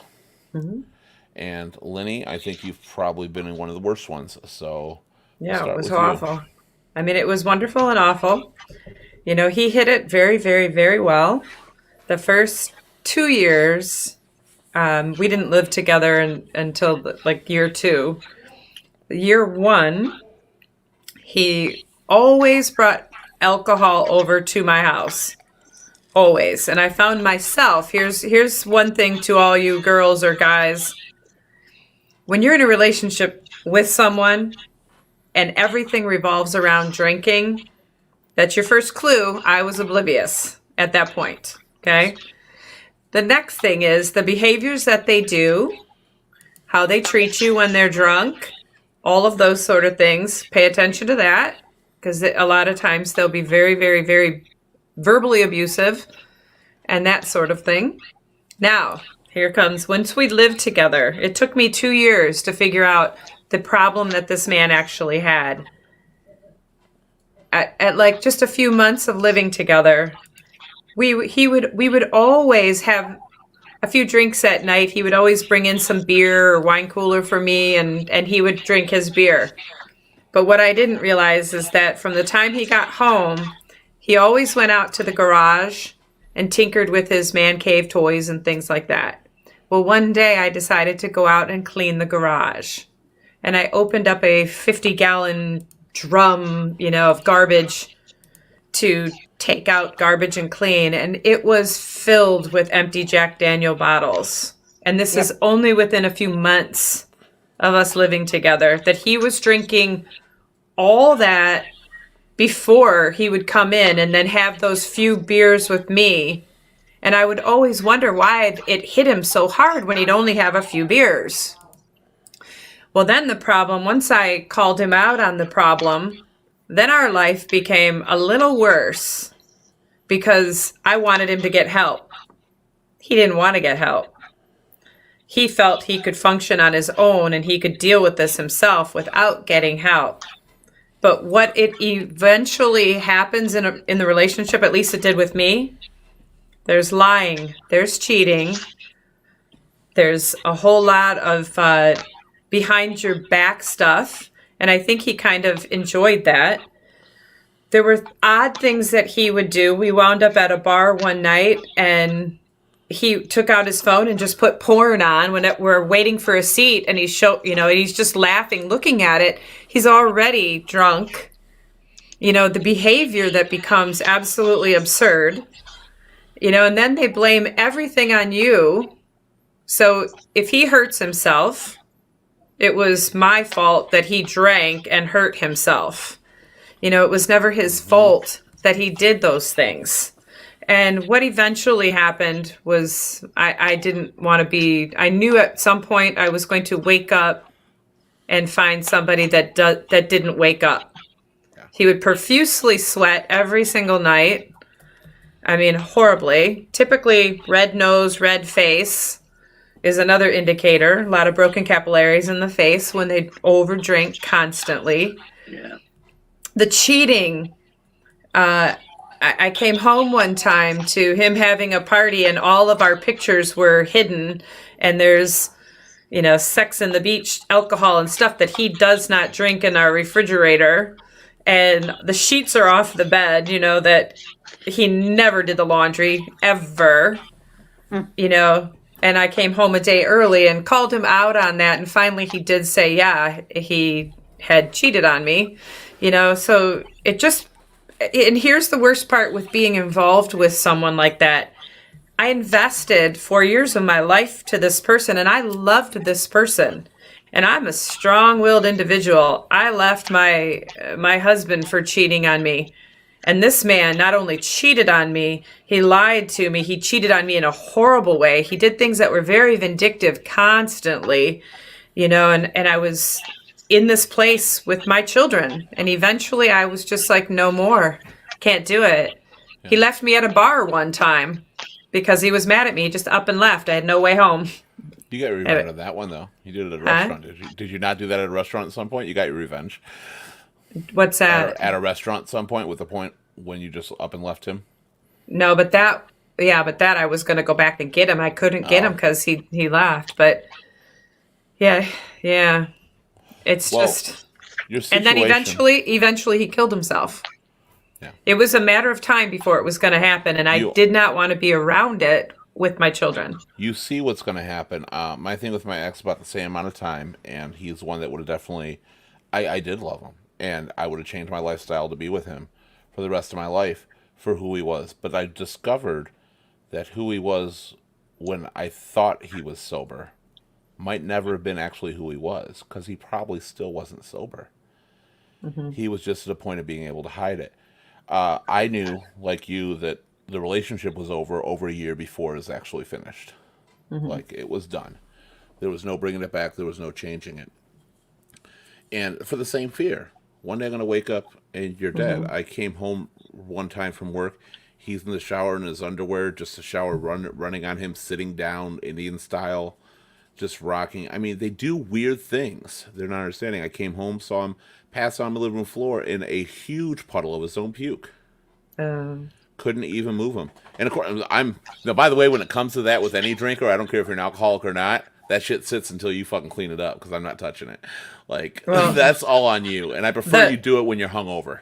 The straw that broke the camel's back for me was he came home from dropping off his daughter, and he always went to the bar right after he dropped off his daughter. He'd go to the bar and then he would come home. Well, this one night he came home and he staggered in, and I decided to video him so he would not forget this one. I videoed him falling basically through to the kitchen. He grabbed the cereal. He grabbed a huge bowl, not a little bowl, a huge bowl, dumped the whole box of cereal into the bowl, went and grabbed a gallon of milk, dumped the whole gallon of milk all over the counter, not even into the bowl, took the bowl over to spilling it on the way to the table, ate a couple bites, and then passed out on the table with the cereal bowl. And I had it on video, and that next morning I showed him that, and I just said, I'm done. You're going to kill someone. You drove like that home. He drove like that home. And what it made me want to do was call the police every time that I knew I knew where he was going to be, because he was going to wind up killing someone. Yeah. And ultimately he killed himself. My last But straw had to do with the way he was with his mom and stuff, and it didn't matter. She needed to go to the hospital. He was too drunk to get up or anything. I ended up taking her, and or I'm sorry, I didn't end up taking her.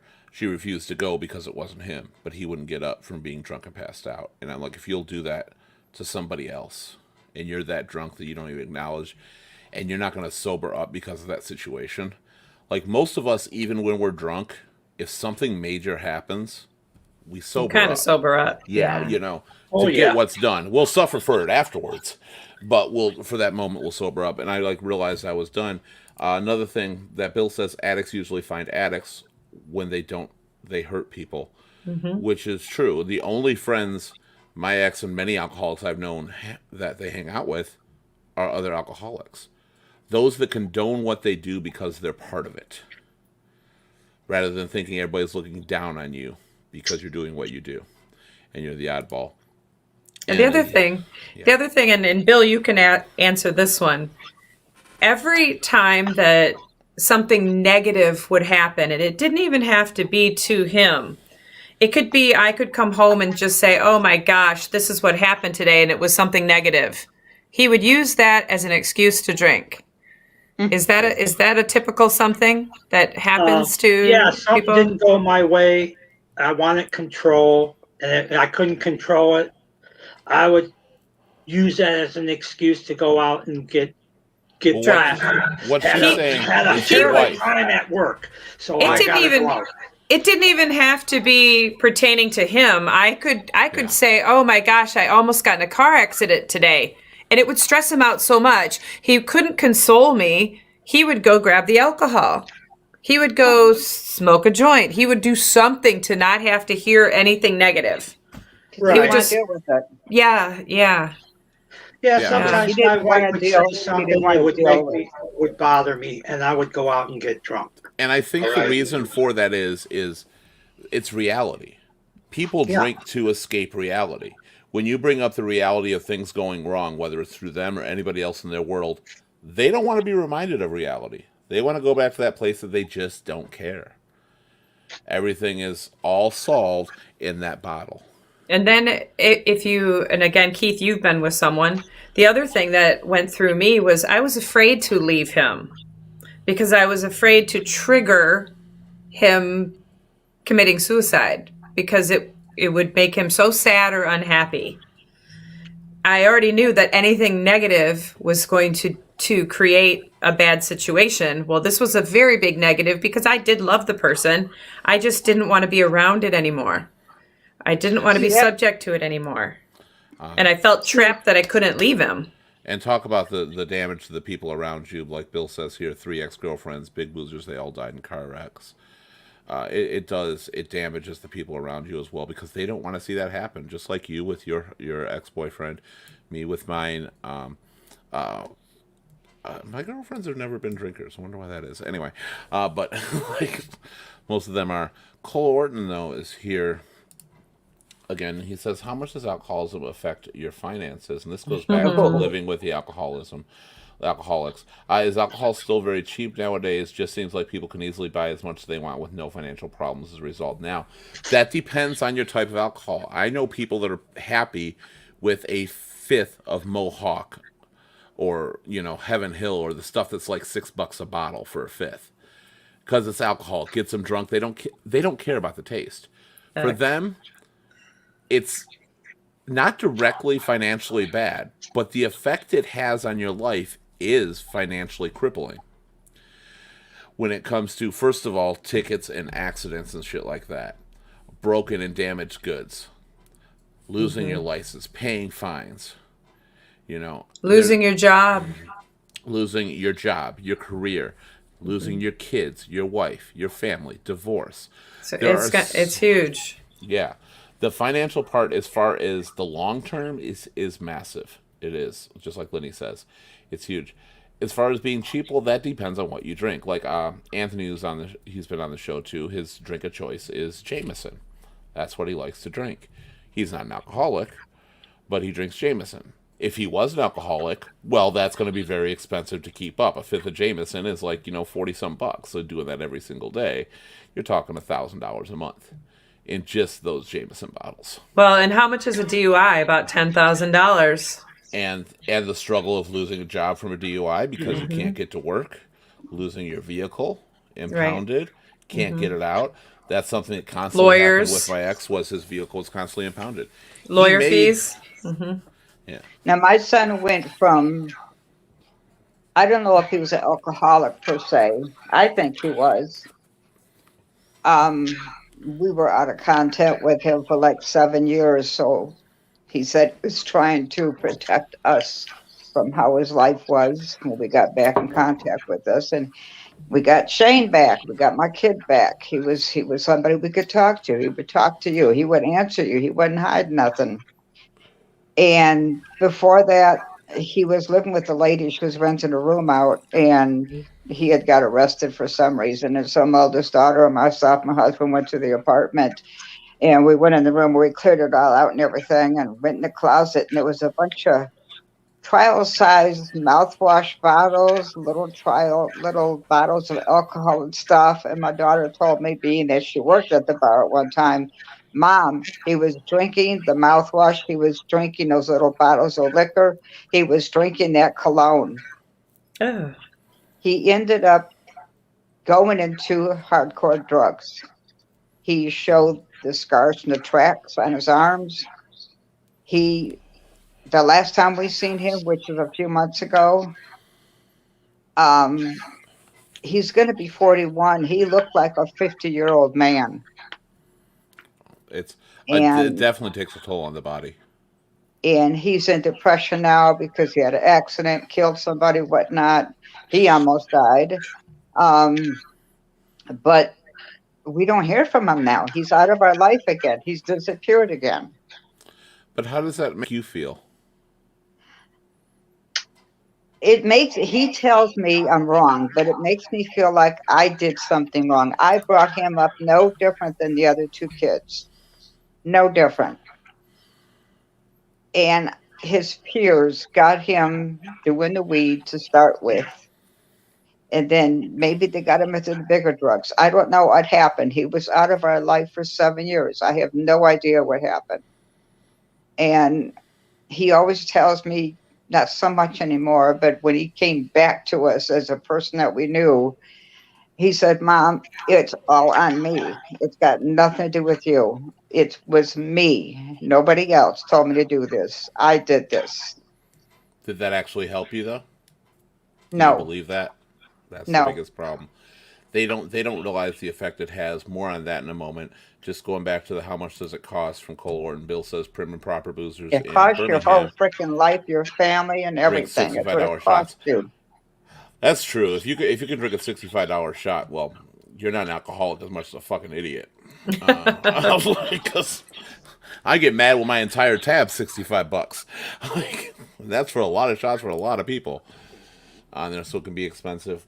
Now, that's the one thing we haven't covered, and I want to hit on really deeply. When I was with my ex, and when I've been with several alcoholics around and dealt with them, I believed I could do more. I believed I could help them. I believed I could give them a better life. And I can't shake that feeling because in so many situations with so many other aspects, I've helped people. I've pulled them out of their darkness. I can't fight the alcohol. It made me feel like less of a person. When I lived with him, I suddenly found myself with no friends. I found myself not going out. His depression spilled over onto me. His alcoholism was almost like secondhand smoke effect. It still hurt me. I felt like less of a person, and I'm pretty sure that led to the depression I felt that started at Your Shoulder Voice. Because I had kicked him out 2 days before everything closed down pandemic-wise. So I went straight into another reason for depression from what I had. How did you feel about yourself during the time you were with him, Lenny? I realized that, this is like so crazy because I'm such a strong individual. Like I take on a lot and I grab the bull by the horns and I don't tolerate ignorance, and I don't tolerate a bunch of things that are that I tolerated from him. And I think it was because I truly, again, thought I could help him. Once I knew what he was going through, and I asked him one time, I'm like, you are this very educated, beautiful man who has a great job, a beautiful little daughter, a family that loved him, a girlfriend that loved him. Why? And what he said to me is that he had been drinking since he was 14 and he doesn't know how to stop. He can't. He's tried. He couldn't. And I'm like, I'll help you. Then let's get help. And so I went to my doctor and I asked her, I'm like, I know he can't just quit. Who do I contact? So she gave me some sources, and he agreed to try to do this. And here's the worst part of all is that as soon as he agreed to do this, as soon as I left and had to go to work for a weekend or a week, I think it was, and at a horse show, was when he decided to have a party and cheat on me. So it was almost like, I'll show you, it's almost like he just went back to drinking, and he would make all the horrible choices once he would. He couldn't stop. It was just as simple as that. And I couldn't help him, but it made me feel like a little bit of a failure.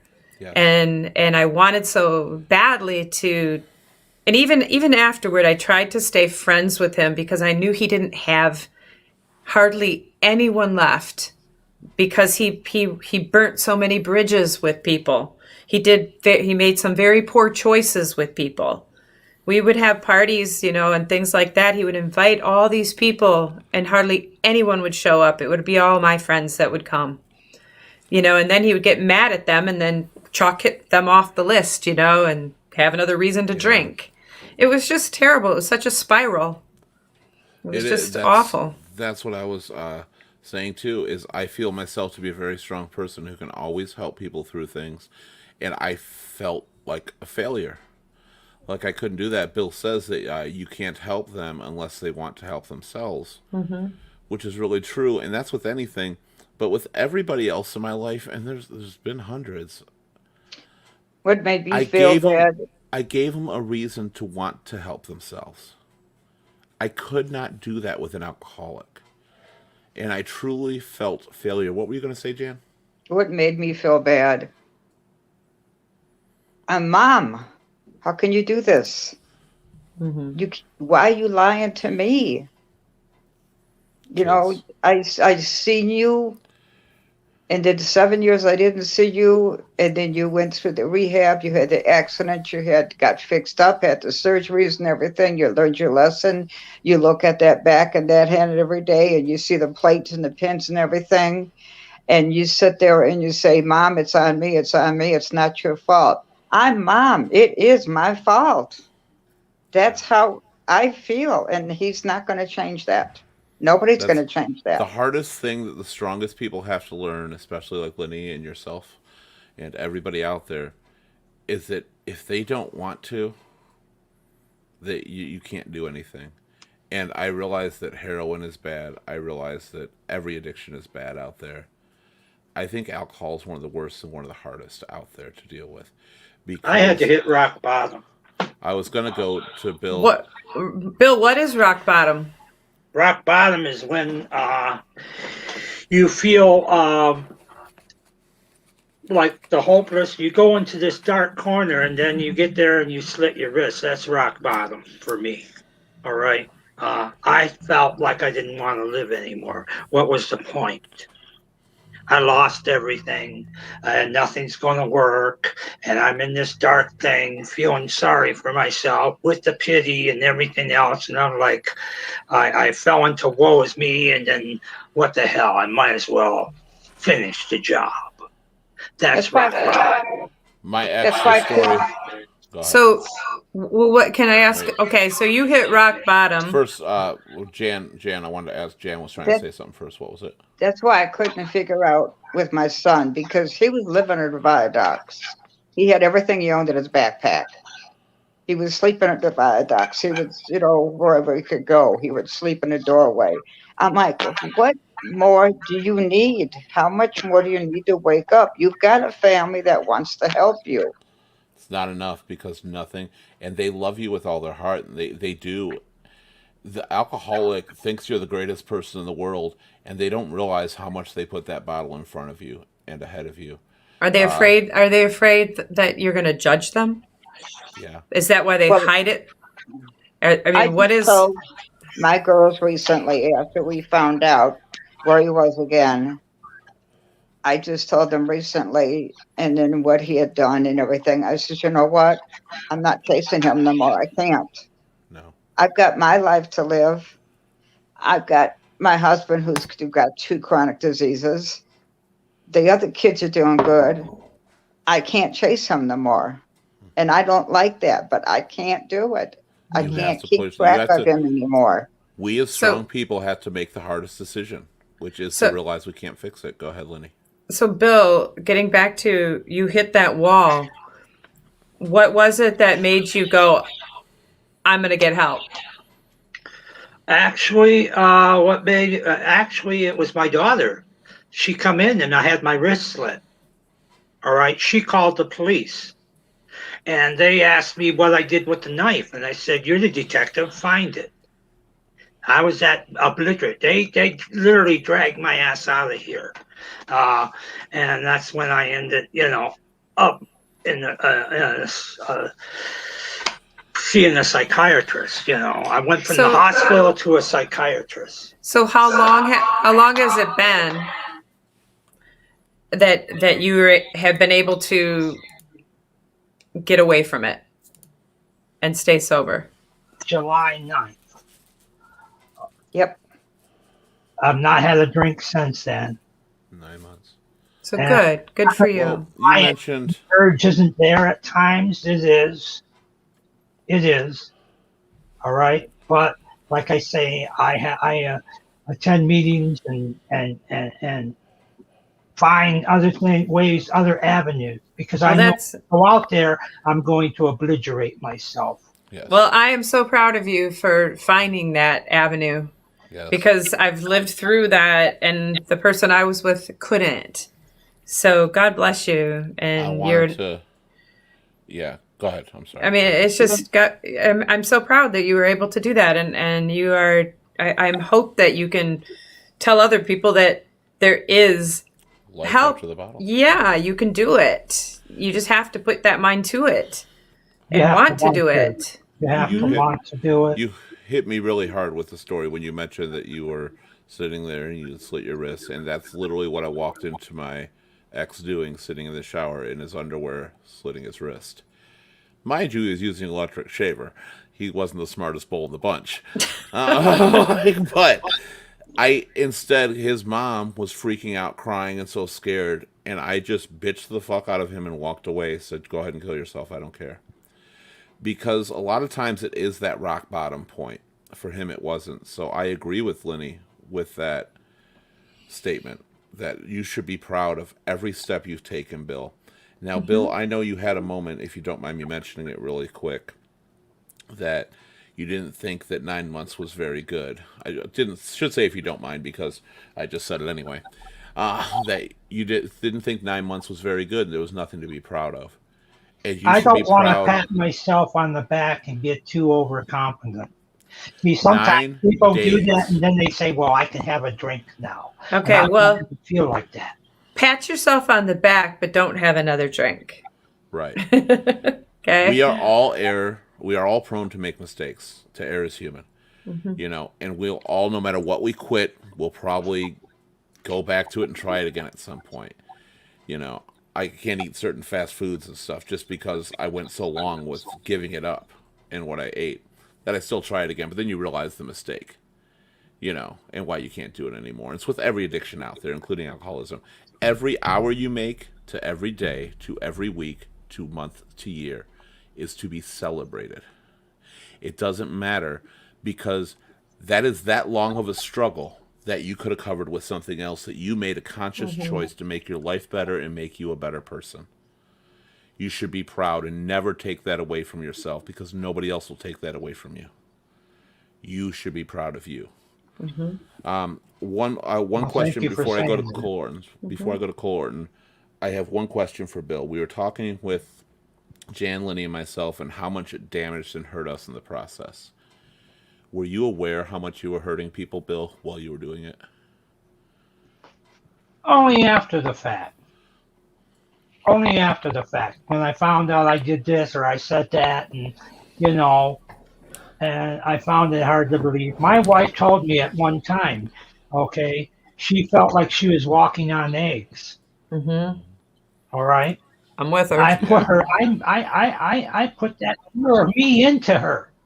I never beat her or anything like that. It was all verbal or all violence, and where I pick up something and smash it. Okay.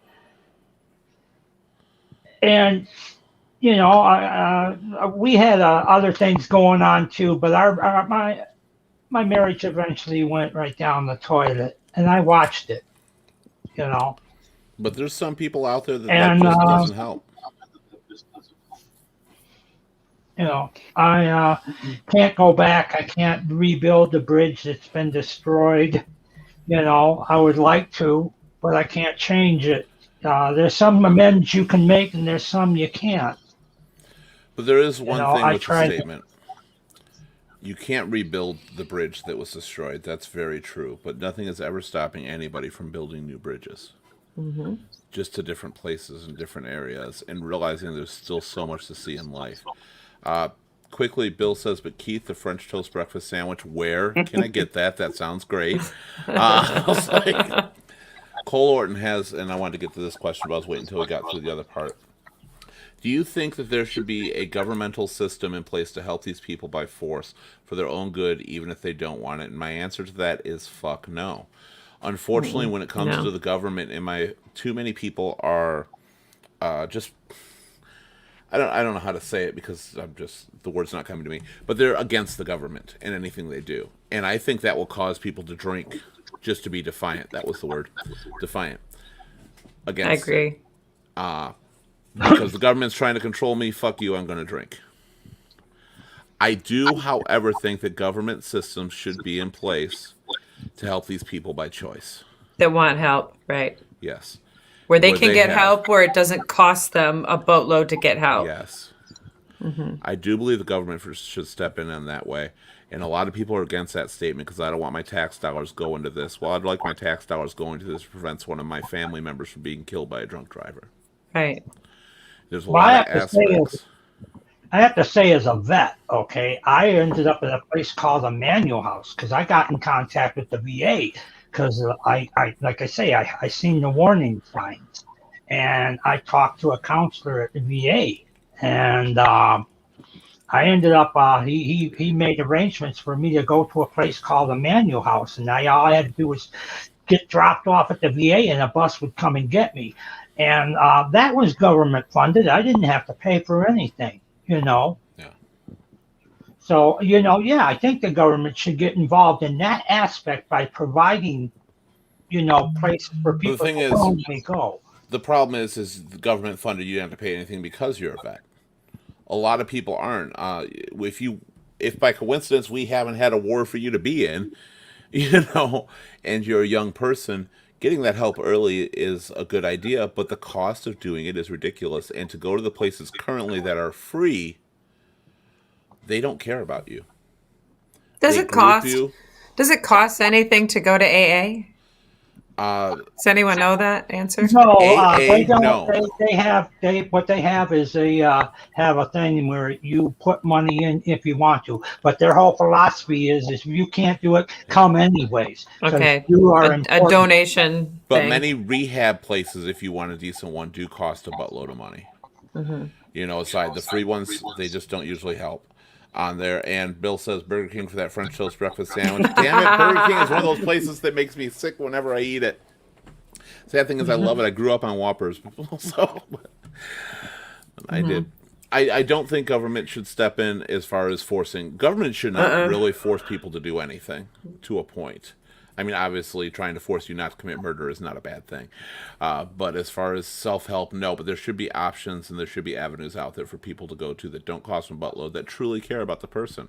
The problem I have with AA and a lot of the rehab centers and all that, and they do work for some people, but other people, you're grouped in. And you may have mild problems. You hear everybody's biggest problem. It has a negative impact on you. Because you think, well, I'm not as fucked up as these people. We're fine. I can go back. Or you feel you're grouped within these really fucked up people. I don't know. It's kind of like Weight Watchers. People go in, they weigh in. It just gives them accountability to something to feel part of, to maybe want to continue on that behavioral way to not drink or not overeat. Well, you're right. And that's what I'm saying. For some people it works, but for some people it doesn't, Right. because you're grouped into the same kind of person. If Right. you're overeating because of a different issue in your life, Weight Watchers is not going to help you. Because it's not what you eat, it's your lifestyle, maybe. Or maybe it's stress you're going through. You know, a lot of it, maybe because you're even an alcoholic, because that slows your metabolism down greatly. You know, so even if you eat the healthiest foods, being an alcoholic, you're not going to lose weight a lot of times. No, it And just that's makes you it just makes you yeah. accountable. It gives you a reason. But A lot they're of not times it's personal. easier. A lot of times it's easier to diet if you're doing it with someone else. A lot I of agree. times it's easier to quit drinking if you've got a partner. We're doing this, Yeah. and you feel like, okay, I can do this. I've got someone else with me. It's not just your own self. And for that reason, I actually 100% agree with you. I do think that they're good because AA has helped Bill. Is that correct? You know, AA has been helping Bill. He talks about that a bit on this show. So I think it's good for a lot of people, but I think other people don't go because of that feeling of being grouped and their problems are not the same. And I think if they had a better atmosphere that cost them no money, etc., and they knew they were going to get help with positive outcomes, because nobody says good things about most of these rehab clinics out there anymore. They used to. They don't anymore. People would do it more. And anger management court appointed, you have to pay for. Yeah, just like the alcohol thing with the government forced things, you have to pay for all that stuff. That's I where have been I have been talking to Bill since before he quit drinking, every day and every night. We do video chats also. are they And sexy? I Sorry, call that's him I call him out when he's being an idiot. I call him out when he's getting mad, getting over something stupid, getting angry about something stupid that there's no reason for it. I'm like not a professional, but I'm like a outside the box thing because I've dealt with it. I've lived with it. My son, the guy that died, I've not personally had the drinking problem, but I know how to pull somebody out of it, how to try to help pull them out of it. See, now I actually think that you can't pull a lot of people out of it. I can That's the try. one thing. You can try, but unless they want to. Okay, now I got you. AA and anger He management. wants Yeah, to. court appointed you have to pay for. That's true. If court appoints you to AA or anything like that, Bill's I going didn't to have want to pay to. for it. Nothing Right. she said would apply, would work. Right. That's the Right. Right? If I didn't want that. truth. I don't like do it. think it. When it's like, ding, next person. That's how a lot of the places are now, and that's why I don't I think don't like that's that. why they get the flack. And people don't I'm- realize there are I really felt good like a places out product. there, but they cost. I It told should be Bill, covered. I'm not ringing a bell. I'm not done talking. We're not done talking. We would talk till 2 o'clock in the morning sometimes. Yeah. I Well, have yeah. no bell. That's I have no. Well, be like, I have no filter. She's like, I have no bell. I'm a chatty Cathy. Pull the string. Keep talking on there. It's amazing how far you've come, Bill, and it's really hard for people like us to find out that, I hate to say it, but we're not godsends. Because in a sense, we believe that with a lot of people, we've helped them so much that we can help almost anybody. And we come across Right. those people that we can't. It hurts us so much.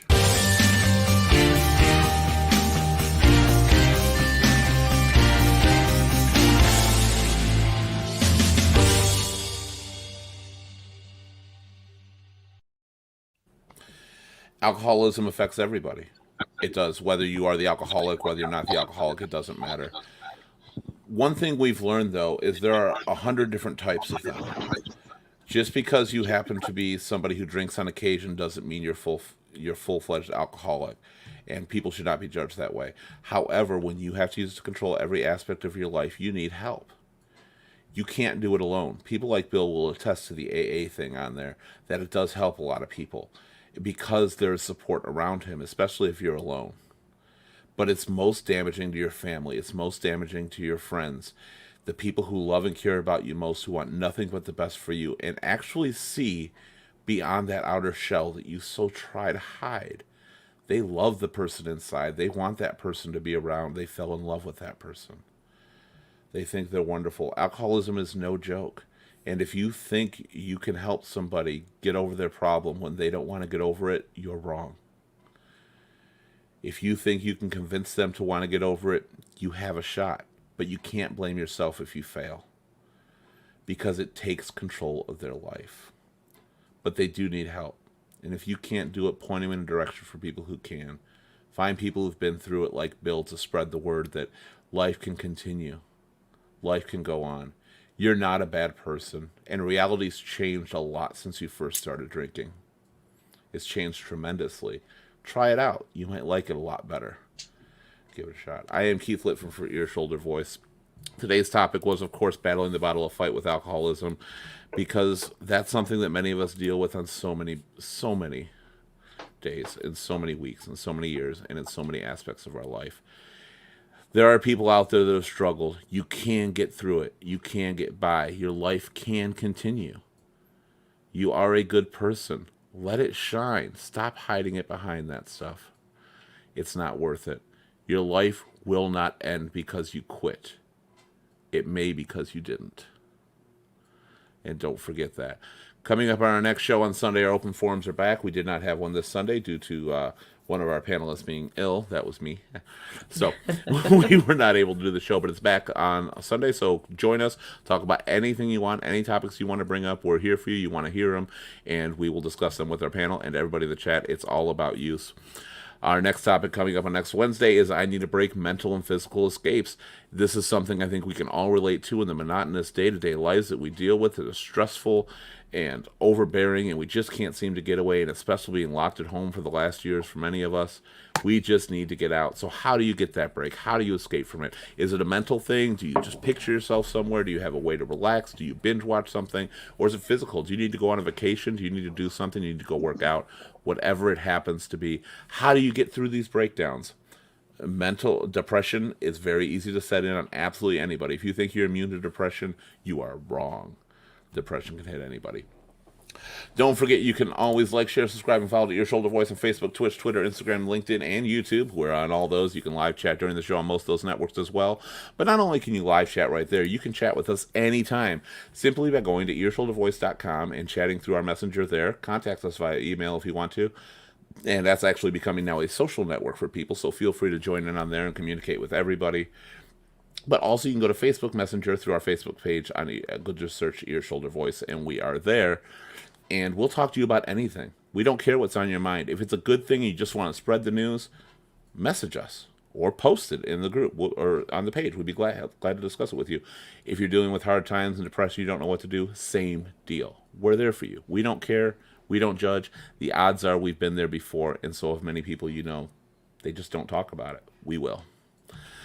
Lenny, it's been absolutely awesome having you on here again. Glad to have you. You are Thank still the you. beautiful, charming, witty, loving Lenny. Okay. So don't worry about that. All right. So we're very glad to have you on here. I am Thanks. sorry you had to deal with that so much. Unfortunately, you've seen some of the ultimate outcomes that family and friends have to deal with when dealing with an alcoholic. And sometimes it can lead to other things. So I'm very sorry for that. But at the same time, you can't blame yourself. You got to keep moving on, because just like their life could have continued if they would have given it up, your life is still there to continue. So don't forget that.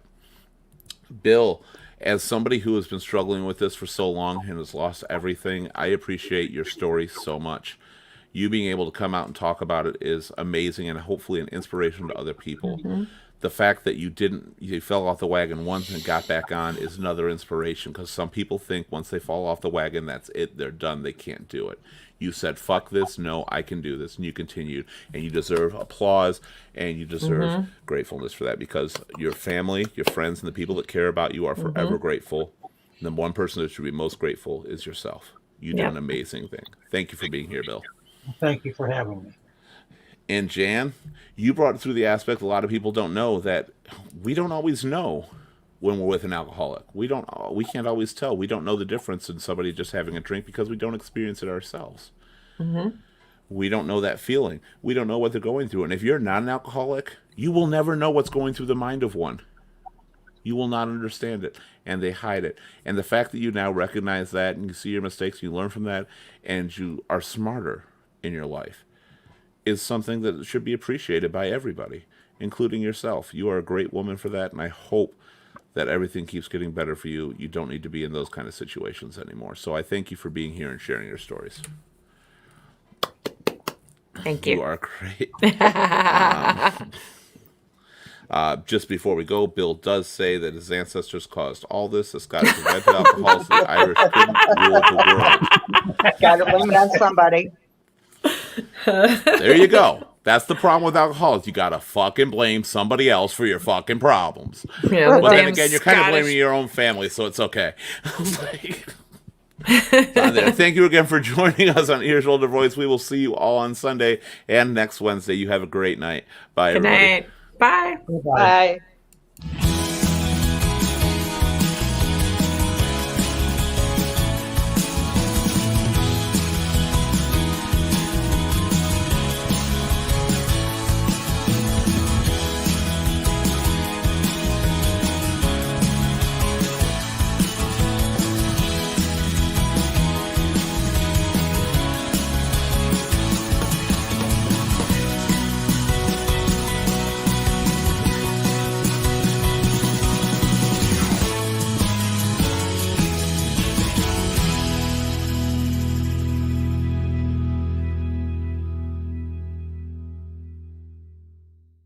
Hey guys, Keith Litton here for Ear Shoulder Voice.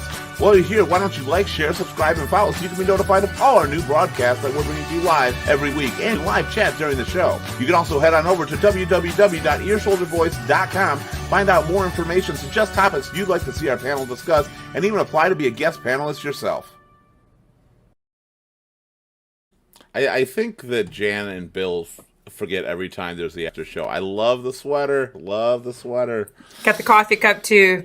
We have to do a morning show so that I can bring my coffee cup up. Bring your coffee. Yeah. That's Yeah. fair. If you And can get then- me up in the morning. Yeah. All right. Got it done. That's not All right. Just, you know what? Just show me how to do this shit, and I'll be the morning show, and I'll have my coffee. I've been wanting to show you how to do this shit forever. I know, I'd love but for you to be able to do this. COVID has kept us apart. So eventually know. there will be a morning show. It'll be morning show with Lenny. I'll Lenny's pop up every Coffee once in a World. while. Exactly. But I'll be tired as hell and probably drunk from the bar. I was like, not really. Right. Because that'll definitely be my night. Mornings are my night. For Right. sure. And Bill says, what would you do without you? We love you, Bill. Thank I you, Bill. know. I love you, Bill. love We're you. always Love you. glad to have your occasional comments break up the seriousness, which is good to have because we all still got to laugh. It's Exactly. important. Without that, then that's where you've truly given up. Mm-hmm. Life is still enjoyable. I do love that hoodie, though. Thank you for advertising it, though. Yeah, if you're watching the after show, we do have merch on our website, and I mean, it's nonprofit merch.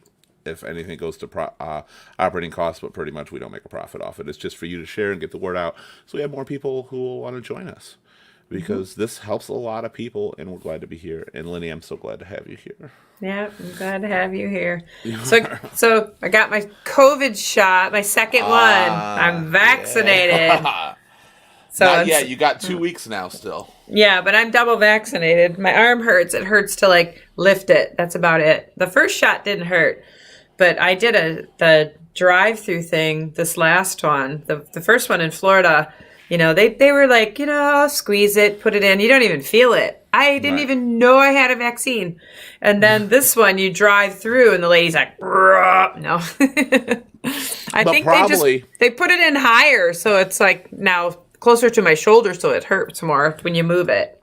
I think because when you get your first shot, especially for you, because you got it obviously a little bit earlier before me, when you get the first shot, people are like, okay, now be still. This is good. Okay, we're gonna put it in. Yeah, see, that wasn't bad at all. They take care of you, get it out. And by this point, they've been doing it for months.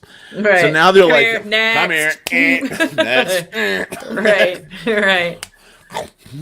But the good news is, other than having just a little bit of a flu shot, vaccine, it's a little tender at the site, and that's it. I didn't have any problems. I didn't even notice my first shot at all. Like, I'm like, did Yeah. you freaking do it? And I was like, I was disappointed. I was like, I wanted to feel that shit. I wanted to know I got a shot. And I'm like, nothing. Yeah. Are you sure it's in there? I was like, Yeah. so I get my second one next Saturday. On the So, first, so maybe Sunday we'll talk about anybody that's been vaccinated, and just a little bit about the whole vaccine thing. Yeah, because you got your second and you seem to be doing okay, but I know people who on their second dose was bad. I did the drive-through one for my first dose. I was originally scheduled to do it at a drive-through, and as soon as I pulled up, I was supposed to be getting either Pfizer or Moderna because those are the two I picked. And I heard them talking to everybody else like, "You're getting the Johnson & Johnson today." I'm like, "Wait, what? What?" I'm outta here. And I pulled up. I'm like, jump the is curve. everybody getting the Johnson & Johnson, or is that just because you can choose some places they have both Okay. of them available? It's like, no, we're just giving Johnson. I thought I don't want no Johnson & Johnson. And then I Yeah. told him, he's like, oh, I haven't heard any stories or anything. Sure enough, I had heard of stories. They just appeared that day, but I don't trust it. To me, it's like, Right. Right. like I said before, a selling point should not be on a vaccine. We give you one shot and cure it all. That doesn't No. sound good. This shouldn't be a selling point. If it takes two shots, it takes two fucking shots. Get them done. And then they're having the problems, even though they are very minuscule when you on get the more whole reactions. on the Yeah. whole scheme of things, and it wasn't, I don't even believe the vaccine itself, but I think it was a batch of vaccines that maybe were Yeah. not good. I don't think it's all of them. No, it was just a batch. It was primarily a batch that they think are related to, still minimal but compared to who got it. More people are affected from regular flu shots than they have been COVID. Thing is, Yeah. you're hearing the stories because everybody's getting the COVID shot. Whereas flu shots, not everybody gets it. You just hear your occasional stories. I got so sick. That's what you always hear from flu shots. I got the flu shot and I was so Well- sick for the next week or two. So we'll probably talk a little bit about this on Sunday, but I did a whole bunch of research on that just because the first time I didn't feel anything. The second time, my arm's sore. Oh my gosh, I can't do my hair, whatever it may be. But there's still, when you have a reaction to that, don't think that you got the flu or you got COVID in the vaccine. It's your immune system kicking in. Kicking in. It's learning. It's reprocessing. Exactly. It's not So reorganizing your DNA. It's not No. changing your cells. It's teaching your cells to defend against the virus. Exactly. And the so difference- it's not a bad thing to not feel so well for a few days because it's going to cover you for a lot longer. And that's with flu shots too. Flu shots work different Right. because you are actually getting the virus, that virus, injected into you so your cells learn how to fight it. Same process. But there is no COVID in the COVID vaccine. Right. There is no dead COVID in there. They're not injecting you with COVID. They're injecting you with code that technically allows your cells to learn how to fight it. It's a training camp for your cells. Right. Is basically what it is. People get all nervous and they hear about that. Lenny, come over. Bill will do your hair. Thank you. It needs it. I know. I can't lift my arm. Lenny, Okay. Lenny, But I. it's a trap. Do not Okay. do it. I know. Don't fall for that. He uses that on everybody. All right? I went over there and I wanted to get my hair cut. I couldn't walk for 3 days afterwards. It was terrible. I will say this: the first thing that I did was make an actual appointment at a hair salon 2 weeks out of my shot. So my hair is going back to how it used to be. I'm definitely going to hit the barber shop as soon as I can after my next, because my hair